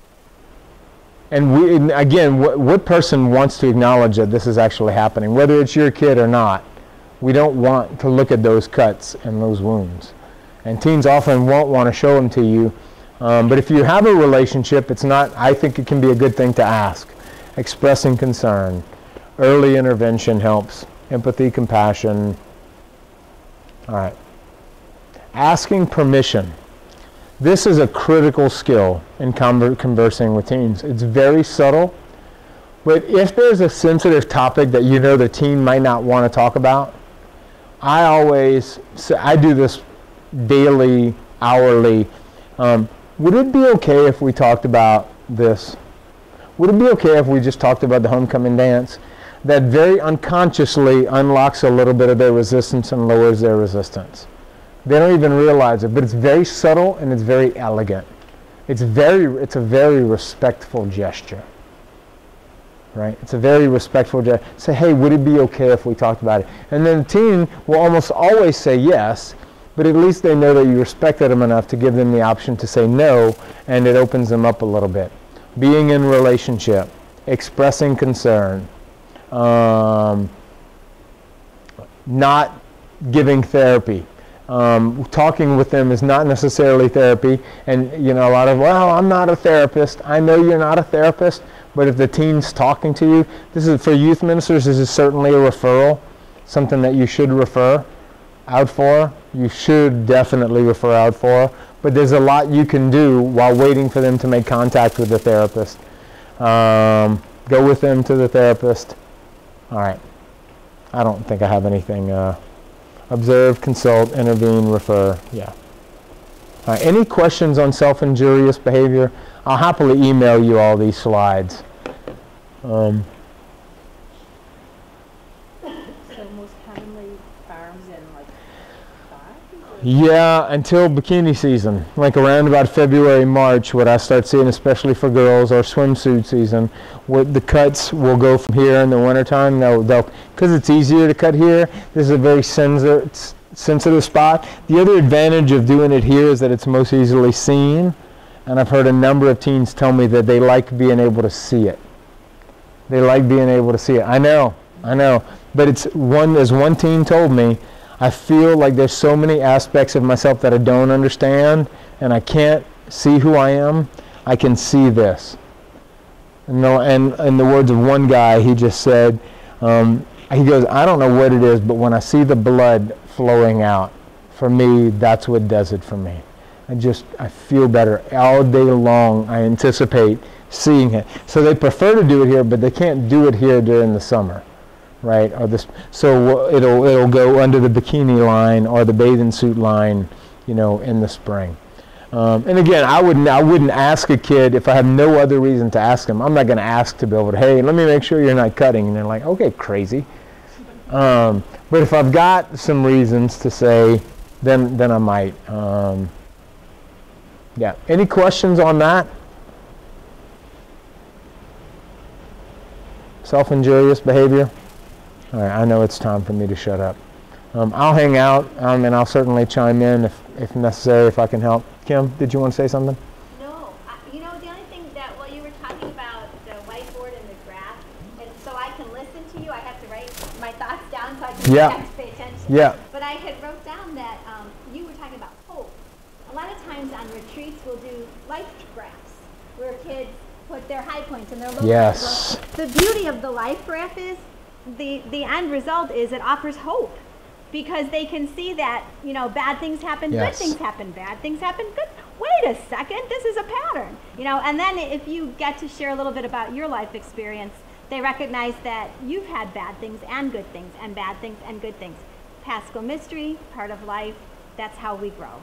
You know, so it kind of eliminates this, oh my God, the world is coming down on me all the time. Yeah. When you can graph it out. And not so much to hold it against them and say, just like Roy was saying, you can't always feed them the result, but parable-like, well, what are the implications of this? What do you think this means? You know, what do we need to notice about our life story so that they can figure it out for themselves? And it helps them. It does. And not only when we share our journey, but, you know, a life graph, I think of Kairos retreats and other type retreats where teens are able to share, you know, obviously with great supervision, and we've helped them sculpt their story and whatnot, where they can see each other's stories and even make those same very similar implicit connections to say, oh, well, it's not all bad. Another symptom of anxiety, back to what you were saying, is catastrophic thinking. It's nuclear thinking. Well, it's all going to hell in the handbag. Because I'm feeling bad now, because this feeling feels like it's, can you tell I'm speaking from personal experience here? Because this event, I feel so bad, then life just as soon be over. It's a catastrophe for the rest of my life. And then when we can see those ups and downs and realize, oh, well, it's not, it feels catastrophic, but it may not actually be a complete catastrophe. So that's really, really powerful. So I'll turn it over. Thank you guys so much. I'll turn it over to Kim to give us housekeeping instructions for lunch. So I thought we'd start the second half with a little bit of a prayer, and I think the reason that I really like to start this way is because coming from our faith perspective, this journey that we're on with the young people reminds me a lot about the story about the road to Emmaus, right? We journey with them. We try to show them to Christ. We try to show them Christ in each other. And when we spend time in relationship with them, sometimes we are Christ's light for them. So the whole journey is the road to Emmaus here on earth. So I'm going to take a second to read the scripture, and then maybe after we have a few minutes after I read the scripture to reflect, you can think of some of the young people in your ministry or some of the people that you've encountered that could really benefit from prayer, and our prayer especially today, thinking about them and how they're journeying and how that works for them and how that's feeling for them. And if they need our prayers today, then let's be prayer for them. This says, as Roy was giving me a hard time, this is different symbolic things for for what I bring with me to prayer today. So the towel represents our ability to serve. Jesus wiped the feet of his disciples with a towel. So that's this towel. We're in the month of October, so I have my rosary there for our Blessed Mother. This is absolutely my favorite word in the whole English language, grace. And whenever I get to talk to a young person whose name is Grace, they always know that because the word itself reminds me about God's love. The dog, this is terrible, but the dog where I work now, the pastor has a dog, her name is Grace. So I thought, well, that was like symbolic of why I should come to that parish, right? I was right away sure. There's a book that I've referenced that lends a lot of the thoughts that I believe to be true besides this book. The idea about seeing our young people, and Roy talks about this a lot. There's a statement in here that I want to share with us later on about what we see and why it's important for us to see our young people. And then this last piece of rope here, because I think it's a really good threat. If you have rope on the table, most times people will behave. They have no idea what's coming. And I'm just kidding, people. Don't look scared. They have no idea what's coming, right? No. No, because we're going to use the rope to talk a little bit about how our families are connected. And I'm going to use it as a way for us to have an example of how difficult it can be if you want to change where you are in your struggle or in your stress, and how we're all connected as family. So if our young people try to change, if there's resistance, sometimes it's because people at home don't want to change. And how do we help our kids navigate that then too? So the rope is not to tie you up, but I just thought that was funny. All right. So let's begin our prayer in the name of the Father and the Son and the Holy Spirit. Good and gracious God, thank you for the chance to gather together as people who walk with young people. Thank you for the opportunity to find wisdom with each other, relationships of accountability, friends, neighbors, parish neighbors, and in this Vicariate community where people really are trying to do the best that they can for the young people that you've put in our care. Help us to be the people you created us to be. Help us to journey well with them so that we can show them the way to you. Let them know that they are loved by you.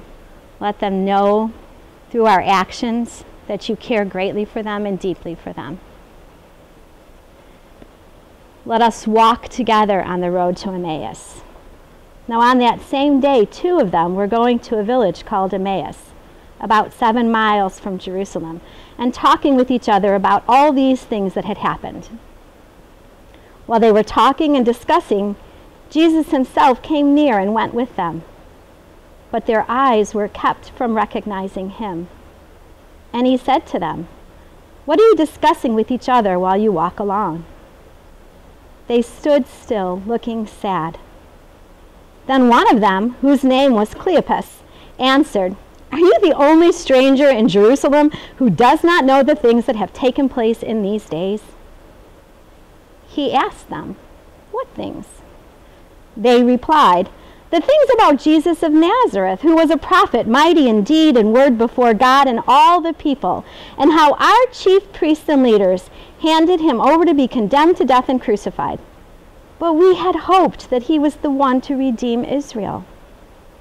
Yes, and besides all this, it is now the 3rd day since those things took place. Moreover, some women of our group were astounded when they went to the tomb early this morning and they did not find his body there. They came back and told us that they had indeed seen a vision of angels who said that he was alive. Some of those who went with us went to the tomb and found it just as the woman had said, but they did not see him. Then he said to them, "Oh, how foolish you are, and how slow of heart to believe all that the prophets have declared. Was it not necessary that the Messiah should suffer these things and then enter into his glory?" Then, beginning with Moses and all the prophets, he interpreted to them the things about himself in all the scriptures. As they came near the village to which they were going, he walked ahead as if he were going on. But they urged him strongly, Stay with us, because it is almost evening and the day is now nearly over." So he went in to stay with them. When he was at the table with them, he took bread, blessed and broke it, and gave it to them.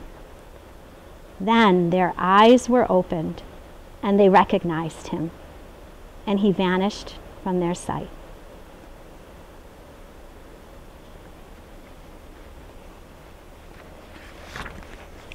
The story about the road to Emmaus reminds us it's about the journey. It's about who we encounter on the journey and who we're willing to walk with on the journey. And Jesus, in all his cleverness, "Oh, tell me about the story," starts the conversation with the right question, right? Tell me about your story. So as we gather today here, help us to remember to phrase those questions in a way that we continue the dialogue and we encourage the conversation, just like Jesus did with his followers, so that we can be the people that lead them to their loving Father. Today as we gather, I come with a list of some young people that are on my heart, and I'm sure you have young people on your hearts too. So let's take a moment to think about those kids that we've encountered that might need a little bit of God's love and God's grace shown to them today and maybe in the upcoming weeks. When you have a young person's name come to your mind, just go ahead and say it, and we'll share this for a few minutes. I'll start with Odalis. Mary. Helen. Yasmin. Grace. Emily. David. Liam. Carol. Cameron. And Emily. Jessica. George. Andy. Delano. Cody. Ben. Molly. Eli. Nathan. Jack. Sam.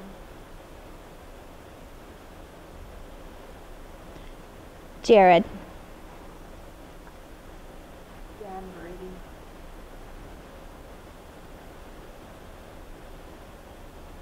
Olivia. Stephanie. Faith. Stephen. Mallory. Russell. Amelia.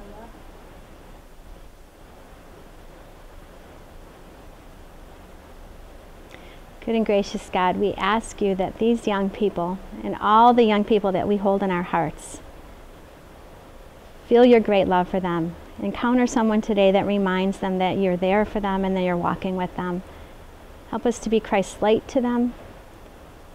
Help them to find a way through their struggles and their pain. Help us be the best ministers to them and with them that we can possibly be, and bring them to your glory. Mother of Jesus, we ask that you wrap your mantle of love around them and lift them up and hold them and support them. And together we pray for this intercession. Hail Mary, full of grace, the Lord is with thee. Blessed art thou among women, and blessed is the fruit of thy womb, Jesus. Holy Mary, Mother of God, pray for us sinners, now and at the hour of our death. Amen. In the name of the Father, and the Son, and the Holy Spirit. Thank you. So it was probably 2 years ago when I had a conversation that in all the 20 years that I've been doing ministry kind of totally unsettled me.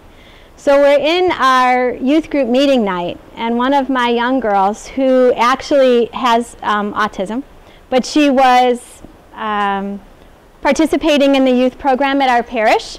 She was high functioning, as they like to call, which I hope is not derogatory.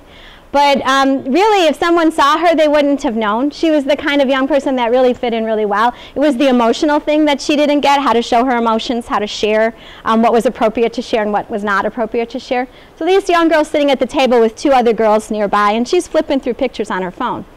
And she says something to the other girls that I'm not totally privy to at the time, but at the end of the meeting, the other 2 girls came up to me and they're like, Kim, she said this to us and we're not really that comfortable with it, and we wanted to share it with you. And I was like, okay.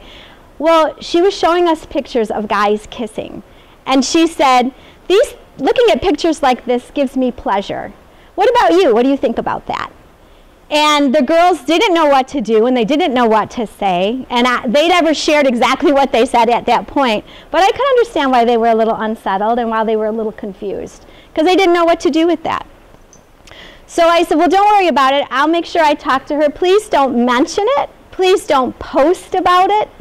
And it's funny that you have to give them that disclaimer, but sometimes they just don't know what's appropriate to post and not. Please don't post about it, and I will speak with her personally. And I promise I'll handle this. So they trusted that.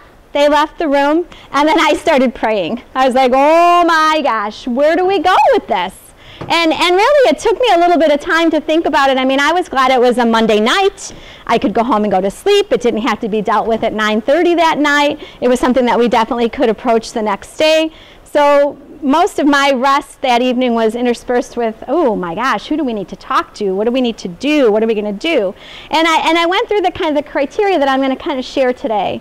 You have to look at the whole situation. You have to think about who's involved. You have to think about how you're going to respond, who you need to contact. And I think at that time I recognized we can go through ministry in a parish for a really long time and not encounter a situation that unsettles us, but it could happen rather quickly, and it's really helpful to have a little practice.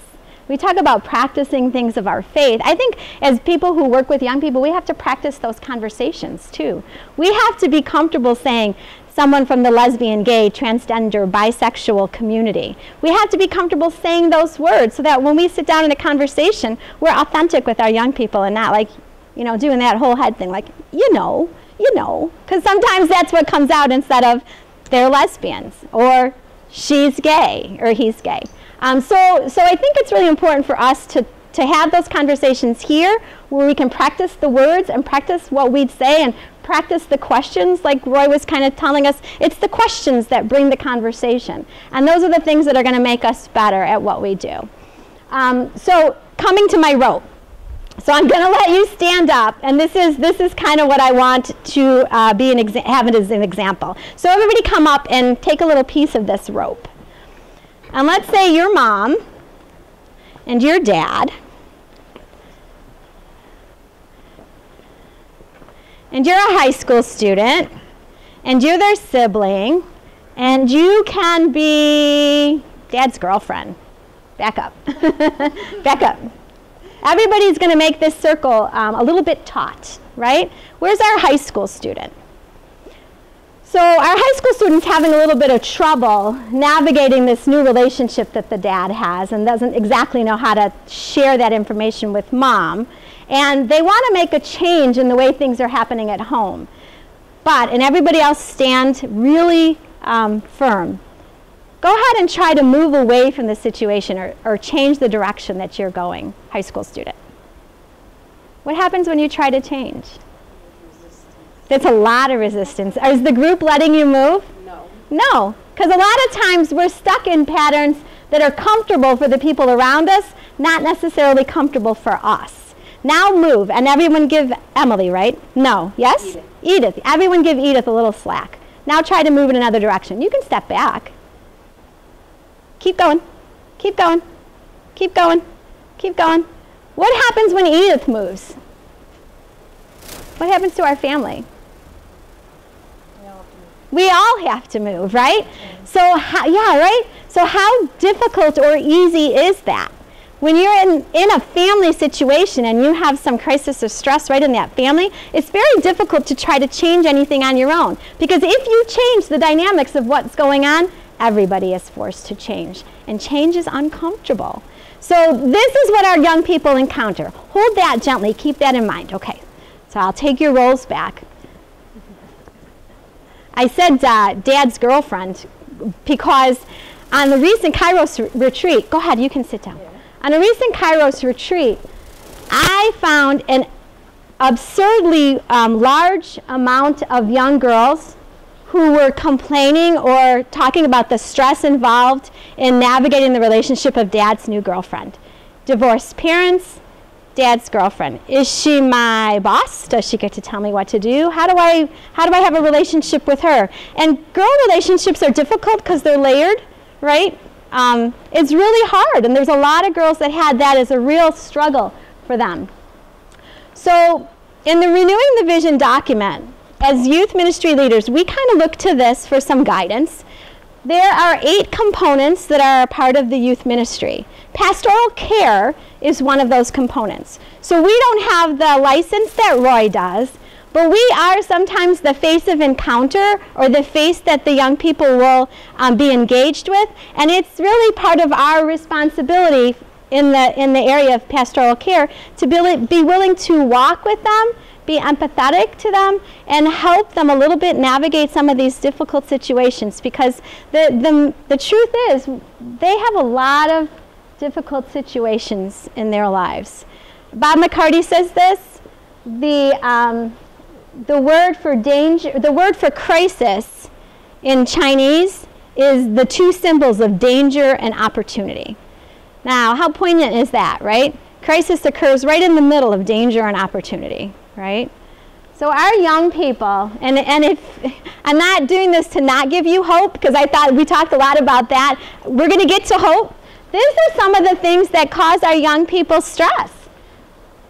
Change in environment, unplanned pregnancy, depression, trauma, death of a loved one, social pressure, sexual activity, suicidal thinking, problems managing relationships. Oh my gosh. You know, they have a lot going on, right?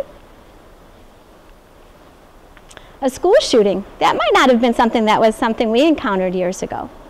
Addiction, natural disaster. All these kids that are living through the flooded homes that they've had, or the kids that lived through Katrina, those moments in your life affect everything that follows.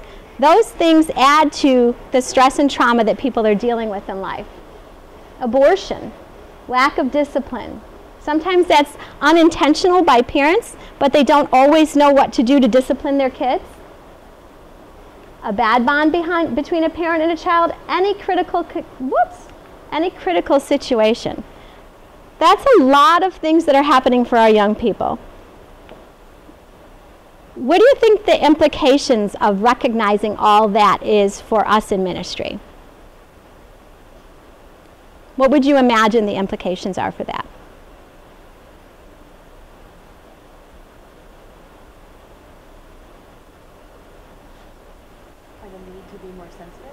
Maybe. It calls us to be a little bit more sensitive, right?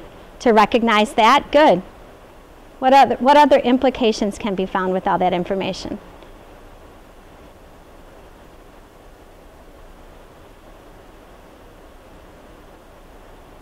Take a guess. More generally, it changes how we minister, like what we do, how we interact with the teams. It will affect and change the way that you minister, yeah. Because you recognize that sometimes their behavior is not out of a desire to not do what you're asking. Sometimes they just don't have the tools to do what you're asking. Or they're too stressed at this point to access the tools in their frontal lobe of their brain, to access those tools to do what you're asking. Because there's too much going on in life. There's too many things. You know, what's it going to be like tonight when I go home? Are my parents going to be fighting? Should I just go straight to my room and close my door? What's our family situation? Is Dad going out tonight? Is somebody drinking too much at home? All these things are going on, and we don't always know that just by looking at them from the outside.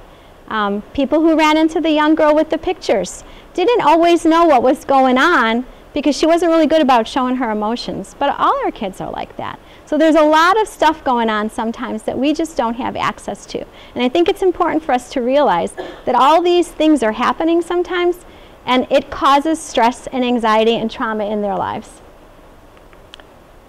This is a statistic that I thought was really interesting.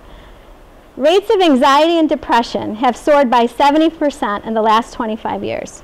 So close to 20%, or 1 in 5 of our young people at any given time are struggling with something. 1 in 5.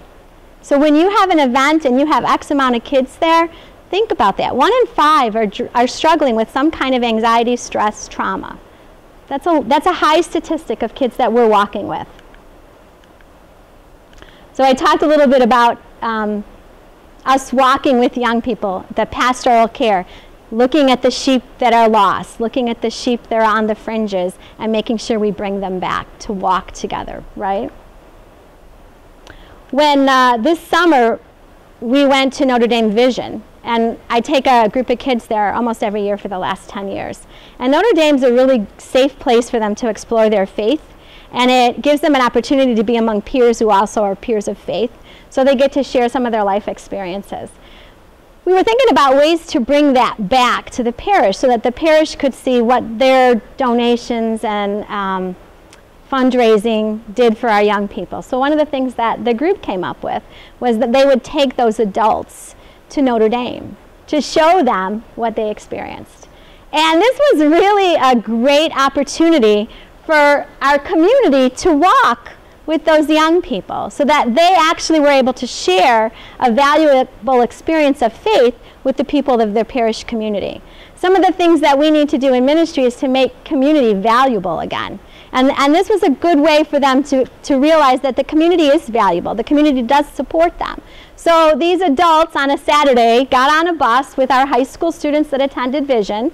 And on the bus, we had questions, and every 15 minutes, they went and sat with somebody else and shared a little bit about their favorite experience or what they learned about themselves or what was their favorite prayer opportunity when they were out there. And they had these conversations with the adults.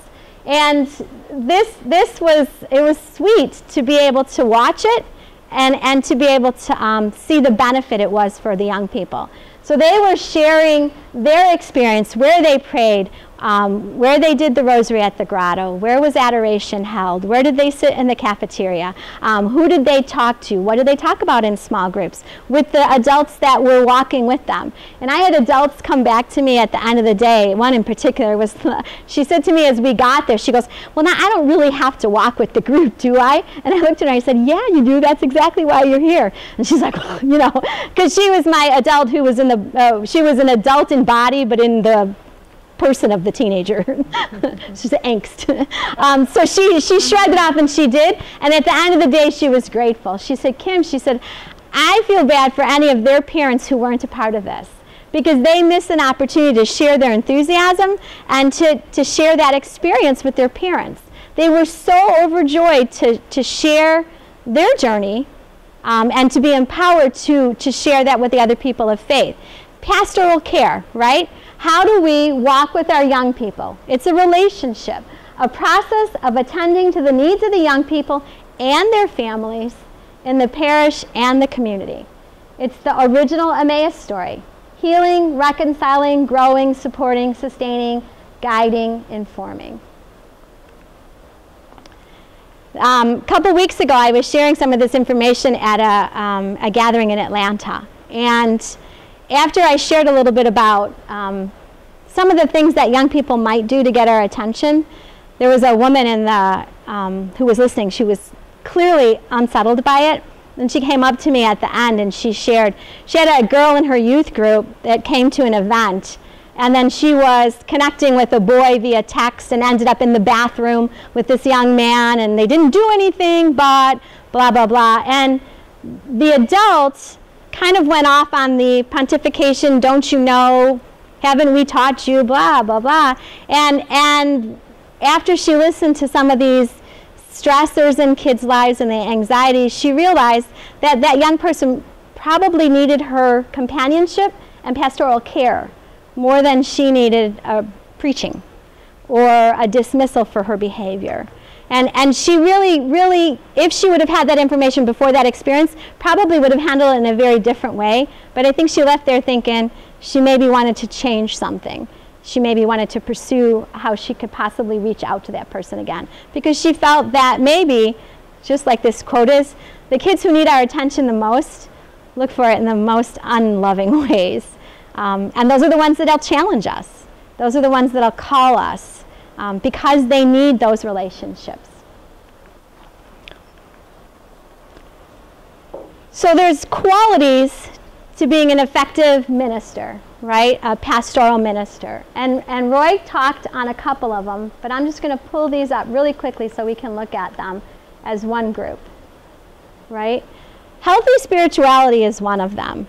I know most of you have probably heard the quote that you can't feed someone on a well that's dry. You can't nourish someone. You can't give drink to a person if your well is dry. If you're not tending to your spirituality, it's going to be really hard for you to be a spiritual companion with a young person, right? So first and foremost, we have to make sure that we take care of ourselves spiritually. Are we spending time in prayer? Do we surround ourselves with other people that will hold us accountable to our prayer life, right? We have to be healthy spirit. And then a healthy motivation is really important. I have heard, and it really kind of makes the hair on my back of my neck stand up, people say, I have to be with these kids. They give me life. Does that seem healthy to you? Would that be a healthy thing, do you think, to hear from another youth minister? Why is that not healthy? Because they should be feeding from you versus you as the minister feeding from them. Yeah, right? Talk about switching up a piranha thing. Yeah. Right? No, we're not. Go ahead, Em. Well, I was comparing it to a good teacher is also a good learner. A teacher learns from their students, so it is a reciprocal thing. You can't help it. Yeah, there is a reciprocal knowledge going on in exchange there. But if a person's just doing ministry because they have to be around that energy and those young people because it feeds them, then that's the wrong reason to be doing ministry. That's your sole reason. But Right. And that's kind of what we're talking about. you're getting some gratification once in a while, and it's kind of... It keeps you in the work, yeah. A little seed of grace every now and then, right. As your sole reason. That's a bit of a Some problem. people need to nurture, so... I think that it's really valuable for you to really reflect and check why you feel drawn to or what keeps you in ministry. I think it's important for us to do a self-check on that and spend time in prayer. Because we have to look at what our motivation is, right? And it should always really have something to do with bringing them to Jesus and bringing them to a relationship with their Father. We have to watch our words. Words matter. Words matter a lot. And that's why I say we have to be familiar with the terminology of our young people. Lesbian, gay, transgender, bisexual, queer, questioning. Those should come out of be able to be a part of our language and not cause us embarrassment or not be delayed. If we're going to be authentic and be able to have conversations with our young people, we have to be comfortable with that. We can't, gone are the days of sex education when, go talk to your father or go do this with someone else or ask that question, right? If we're going to be real and authentic, we have to be comfortable with that. If you're not comfortable with that, you have to work on it, and that's where practice comes in, right? That's why we have to practice, because we have to be comfortable. A gentle strength, kind of a oxymoron, but very true. What would you, if you were to give an example of a gentle strength, what would that be? Anybody? What would a gentle strength be? Listening. Right? Yeah. Just even listening is being strong and yet gentle. And you do it in an empathetic way, right? Any other examples of a gentle strength? Just the phrase like, I'll pray for you. I mean, it's so gentle to offer, but so powerful on the flip side of it. Yeah, and sometimes we dismiss it as, well, the least I can do. Oh no, as people of faith, that's the best we can do, right? I will pray for you. I will be here with you. Don't be embarrassed to say, I will pray for you, because that's big, right? Gentle strength. Okay. We have to allow those that we're with to make choices, and maybe that, like Roy was showing us earlier, we kind of lead them to unfold or unpack a situation. But if we stop them right away and say, this is what you need to do, Jesus taught in parables for a reason. People need to learn their lessons. They can't have them uncovered for them. They need to figure it out. And that's empowering and that's powerful. So we have to be able to help with that process. And that's a part of the role that we fulfill. This unconditionally present is a dangerous one, because it might sound like that means you have to be around all the time, but that's not it at all. It means you have to be present when you're together, and that means no distractions on your part or my part, but it doesn't mean that I'm available 24 hours a day, 7 days a week, all the time, because that's not healthy. That's not healthy for me, that's not healthy for them. Unconditionally present, without a question. When we are together in the 9 o'clock till 9 o'clock, or when 9 in the morning till 9 at night, where it's safe, and when we're together, you come to the office and we sit down and we're together, you have my undivided attention. But you can't have my attention all the time, especially for people who have families. It's so easy when you're single and you're doing ministry to think that it's the best for you to be available to young people all the time. It's not. It's not healthy. You have to make sure that you're accountable to your family, to the other vocations in your life, whether it's a spouse, whether it's your parental family. Being involved with young people doesn't mean that they have our attention all day, every day, right? This intellectual competency is really important to me. That reminds us that even though we know things, there's always so much more to know. So we don't ever hold the breadth of all the knowledge. Like Roy had said earlier this morning, every 3 years things change. If you get complacent about what you know about culture or young people today, chances are you're going to be behind the 8 ball and trying to catch up. We really have to keep ourselves aware. We have to keep ourselves educated. We have to read. We have to make sure that we're being aware of the fact that we don't know everything there is to know. And the studies are always changing things. And approachable, really important. So Theodore Roosevelt said this. A lot of people have said this, and it seems to me like they're trying to say they're the first ones that came up with this, but Theodore Roosevelt said it. Nobody cares how much you know until they know how much you care. So it's about trust, right? And especially in working with our young people, it's about trust. Once they're established that we do in fact care about them, and then they can trust us, then they'll be willing to listen to what we might suggest or how we're going to guide them and how we might walk with them. It's important for us to know that we can never know how another person feels.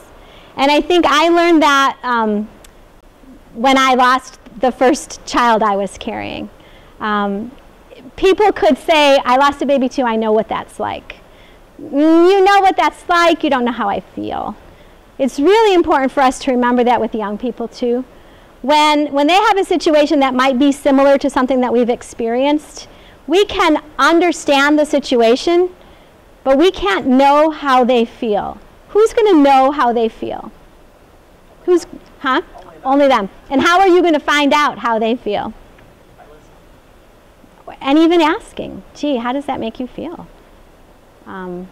We can ask them that question. We don't have to assume.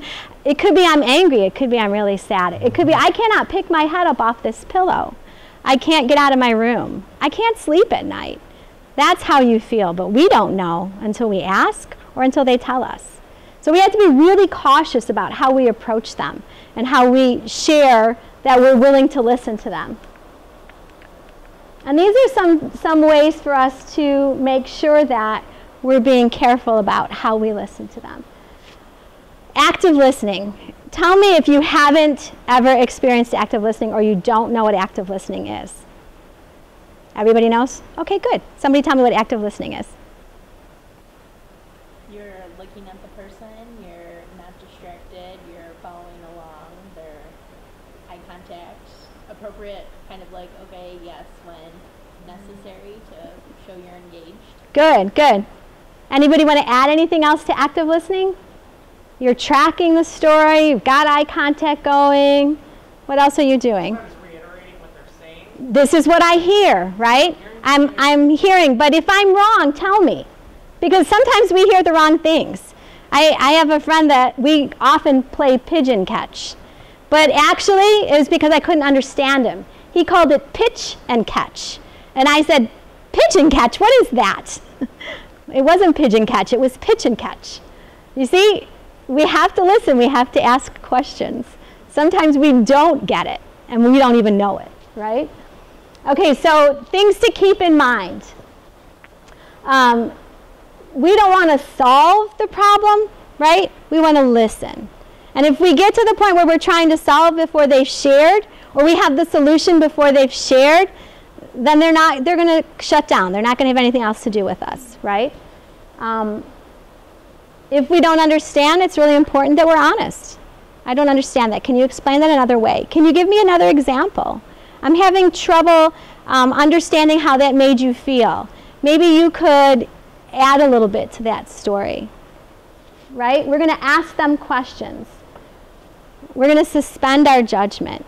Even if they're telling us something about, my parents don't trust me. They got a tracker on my car because they don't know what I'm doing, or they're always trying to follow me. They won't let me grow up. That's Rory's story from this morning. It would have been really easy to say, oh, please, your parents love you immensely. That's why they're following you. They care about you. But that wasn't going to help the conversation or understanding what the struggle was. The questions that brought that out had to be asked. So we have to suspend the judgment. We can't assume we know where this is going. We have to just listen and summarize what we're hearing. Agreeing isn't the same as empathy. Positive thinking is a form of trying to solve. It's going to be okay. Don't worry about this. It's going to be okay. That's not a good way for us to get into conversation with a young person, because that shuts the conversation down. I had a friend that was talking about her young person who was having trouble with their faith. And then she had sent this really long text to her aunt to share how she was having trouble kind of believing in God. And the aunt wanted to respond, look, God is everywhere. I believe in God. It's going to be okay. Don't worry about it. You'll get through it. And I responded, because we were doing this all by text, because we're adults and we can't talk to each other.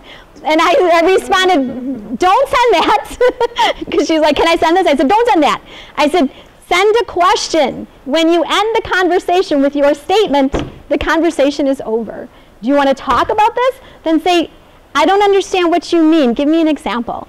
That keeps the conversation going. The pontificating and placating ends the conversation. So we have to be very cautious of that, because sometimes we think we're doing them justice by saying, really, it's going to be okay, don't worry about it. Tomorrow's going to be better. But that's not really what they're looking for. And that's not really helpful, especially if they need to work on developing those words to share their feelings and their experiences, right?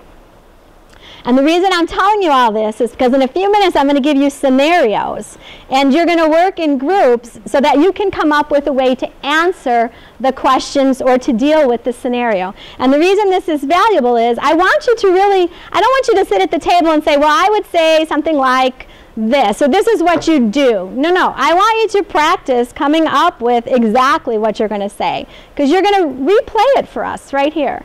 So you're going to work on a situation, and you're going to come up with the questions that you would ask and the way that you would handle that situation if that person came into your space. Okay? Don't be scared. It's good. It's good practice. These things are things that I want to see you doing. These are the things that I want to come out in the practice. So when we practice in a safe place, because nobody here is bringing this problem to us and hoping that we're going to help them walk through it, we can stop a scene and say, ooh, I would be cautious of saying that. Or we could wait till the end and say, okay, what were the good things you saw? What are the things that really need to be looked at, and maybe change the way that they're addressed? Right? We can do that for each other because this is a safe place. So keep these things in mind, because it's going to come back as we try to create the answers in our scenarios. Okay? Encourage communication. Tell me more. Keep going. I see. Those are the things that we use to encourage someone to communicate with us. If you have questions, keep them open-ended so you don't stop the conversation. Our strategy is always going to be to provide a safe place for our young people.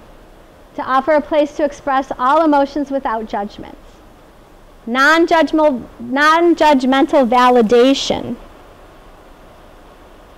It seems like I hear you saying. It seems like this upsets you. Can you tell me what emotion you're feeling? I can't quite tell. Questions that allow them to engage us more.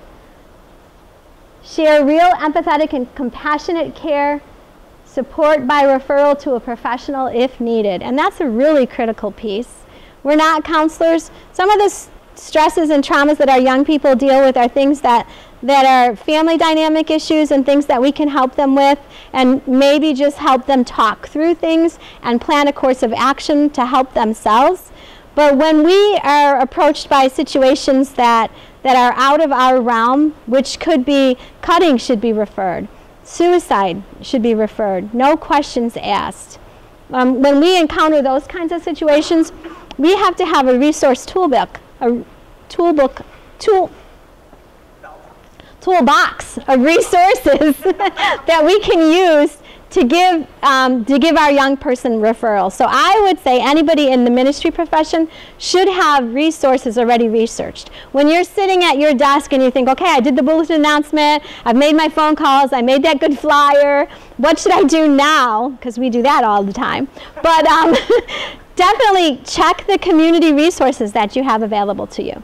And there's going to be a list at the end of this where there's a whole bunch of resources that you might check for help with what's in our neighborhood, who's a good referral, what's your experience with so-and-so. And when you refer a family to a professional, you legally need to give them more than one name. Because if you refer a family with just one name, you're telling them where to go. And if that experience does not come out to be beneficial, you're liable. So you have to give them options. You have to give them more than one place to go. Okay? So these are things, we need to gather up those things so we're ready for the crisis. We're ready for that young person that now we have to call the parent and have a young person come in and sit down and say, you were showing these pictures of guys kissing, and they're obviously gay, and then you said something about this giving you pleasure. Can you tell me a little bit more about why you were doing that Monday night at our meeting? And what did you mean when you said this gives me pleasure? Because that young girl, all these things that were a part of my figuring out that situation, was she lesbian? Was she addicted to pornography? Was she being abused herself? What were the situations that were going on that were preempting or before she started sharing pictures with her friends? As it turns out, this was a young girl who had friends that were gay, and she was really trying to be very accepting. So in having those pictures on her phone and viewing those pictures, she was trying to be a good friend. A young person who didn't quite understand how to share things with others because she was autistic. And she needed her mom to be in on that conversation so that her mom knew that she was struggling with this, and so that her mom could figure out if she needed other help, and not because she had done anything wrong, but did she need help navigating life at this age, and somebody who could help her specifically as an autistic young woman make sure that she was keeping herself safe. So these were all questions that needed to be navigated through that experience. And, 20 years into ministry, that kind of like goes, oh my gosh, I need to be prepared for a lot of things that I wasn't thinking about. Okay. So these are some of the complicated concerns of our young people today. I feel like Roy and I are giving you a lot of hopelessness. Don't think hopeless thoughts, because your awareness is a step to helping people that you encounter. And your awareness is going to be, you're going to be able to utilize your knowledge in a different way that maybe you don't even know right now. So we talked about this. Roy showed us a lot about this. The suicide, LGBT, lesbian, gay, bisexual, transgender. Pornography is the biggest addiction for our young people. And it's stumbled upon a lot of times by young people. They're sent to do an assignment. They put in a certain word in Google search, and all of a sudden they have pictures. If you Google images, even if you Google innocent things, you almost always get something in there that's inappropriate.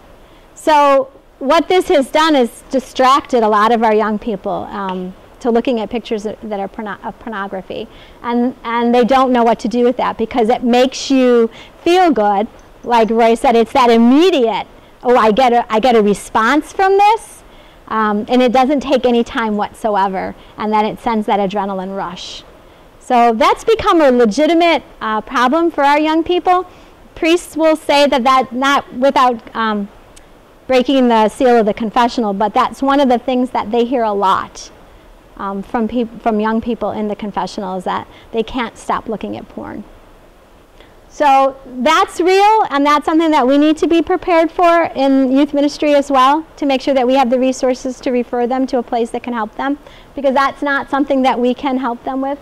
Drug abuse, alcohol abuse, body image, the cutting, anorexia, invisible disabilities, sexual and physical abuse.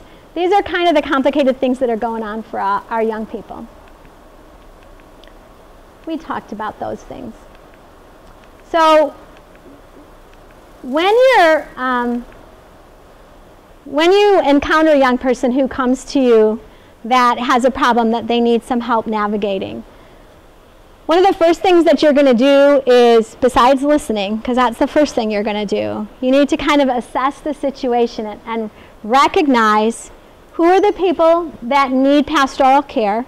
And a lot of times it's that young person, but just like when we were talking about the rope, it's going to be their family as well, because they're all connected. So you're going to assess that situation. When it was, I'm going to use a name that's not the name of the young person. When Janie came to the youth meeting and she had her phone, I had to assess who it was that had to be a part of that conversation. It needed to be her mother. She was a single parent. It needed to be her. They both needed to be there. Then I had to think about, what are the things that we need to talk about? What are the possibilities where this conversation might need to go? So you have to be prepared for those conversations. And then you're going to respond. The best way to start a really difficult conversation is with prayer. Because in prayer, we ask for the presence of the Holy Spirit, right? We recognize that we can't do this by ourselves, that we need God's presence in the conversation. And it gives us a trusting environment to start the conversation in. So even if it's a smaller problem that a young person comes to you and they have to share with you, it's really a good form of practice to start with prayer. Let's sit down, let's pray about having the ears to hear and the heart to understand, and a way to find a solution to help you. And then you bring them to that situation in prayer. I encountered a young girl who was very distraught not that long ago over a second pregnancy. She's under 18. Just really didn't know what to do, and it was time for our conversation to end. We ended in prayer. You can't nestle problems enough in prayer.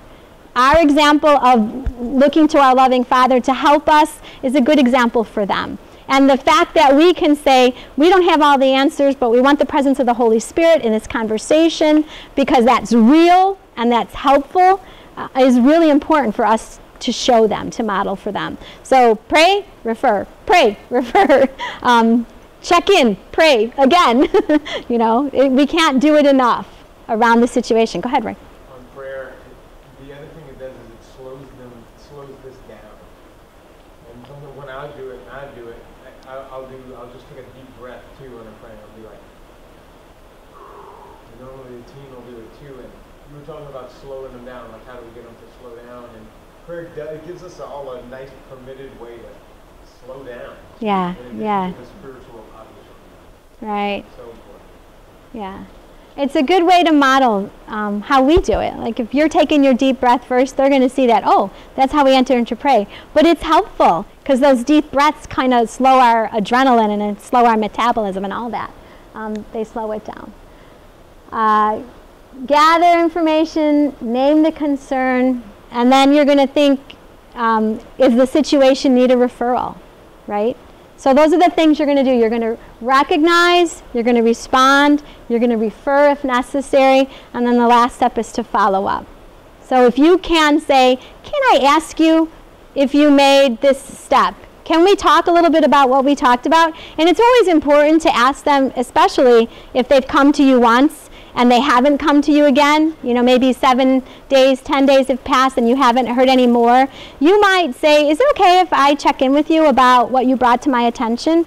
Because one, it shows them that you care. Two, it shows them that you respect their privacy. You're not just going to bring it up as they're coming down the stairs to come into a meeting. Hey, how's that going? Right?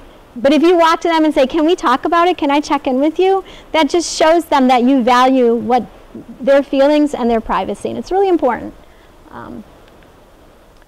Okay. So I talked a little bit about that. Who needs the attention? What issues do we need to tend to?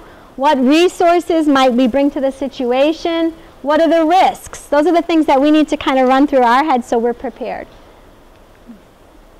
So here's a situation, and then I'm going to show you, I think I have 5 of them. I'm going to ask you to go ahead and be in groups of 2 and 3. So one group of 2, one group of 3, or Roy could get in this situation, so it could be 3 and 3, or Kim could get in this situation, which would be great too. We could even take, if we did 2 and Roy and Kim were both involved, we could have 1, 2, 3 of our situations covered, okay? So I'll throw that up there and you decide what you're drawn to, which is the one speaks to you. And if the Holy Spirit is working with us, it's going to all work out perfect, right? So a young person in your ministry comes to you and asks, can I ask you a question? Can I trust you to keep a secret? You agree. She tells you that she is in a downward spiral and is beginning to wonder whether it would be easier to end her life. On one occasion recently, when she was severely depressed, she cut her skin with scissors and contemplated swallowing the bottle of sleeping tablets that her mother keeps in her medicine cabinet. What do you do?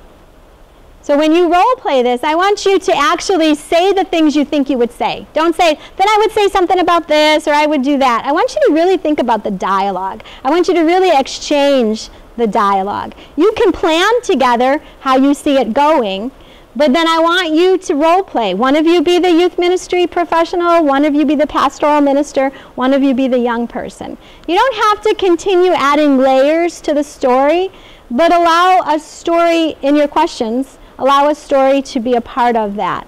Where are you going to go with this? What's going to happen next? Okay? Does that make sense to everybody?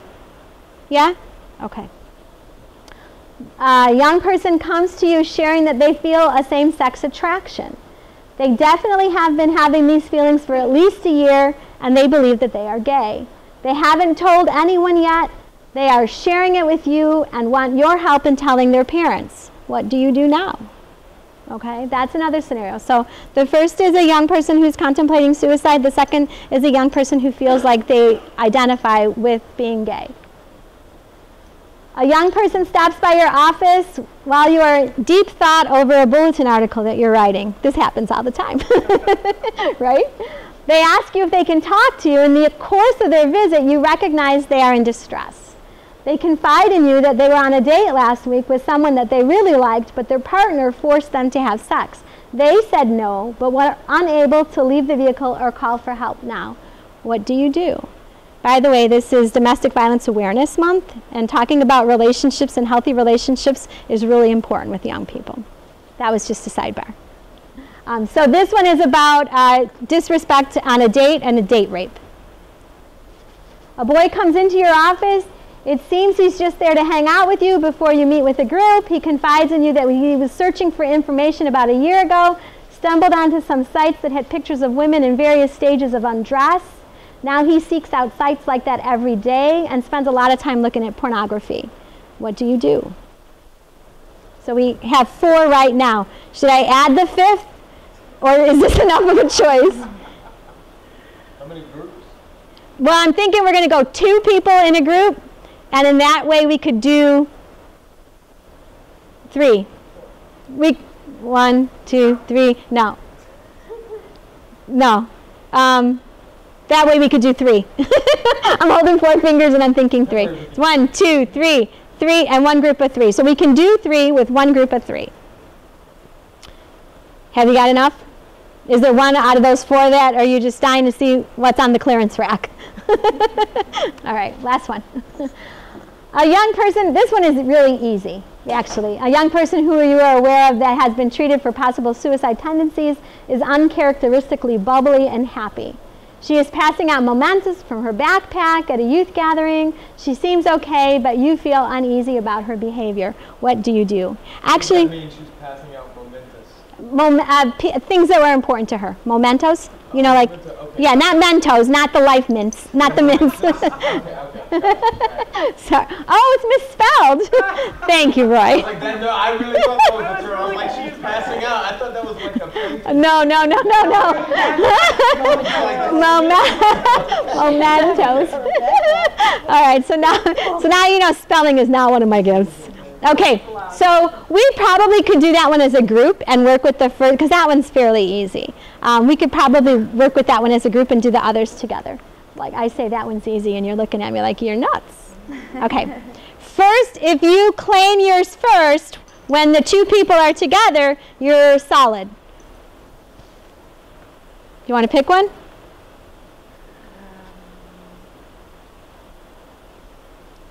Sure. The date rape one? Okay. Yes, that's that one, right? Okay, so why don't you go sit over there. Okay. Ostracize yourself from the group. All right. Is anybody else interested in working on that one? Was that calling out to anybody? Oh, perfect. Then maybe you could just stay together. Yeah. But I would sit closer. What did you like, Tina? The first one. Cutting? Okay. Would anybody like to work with Tina on cutting? And what do you do? Yeah? Okay. What are you thinking, Edith? I don't care. Okay. Okay, great. So, Roy or Kim, would you guys like to work on that one with Edith? Okay. The two of us, is that what we end up with? Yeah. That works. Yeah? You're good with that? Okay.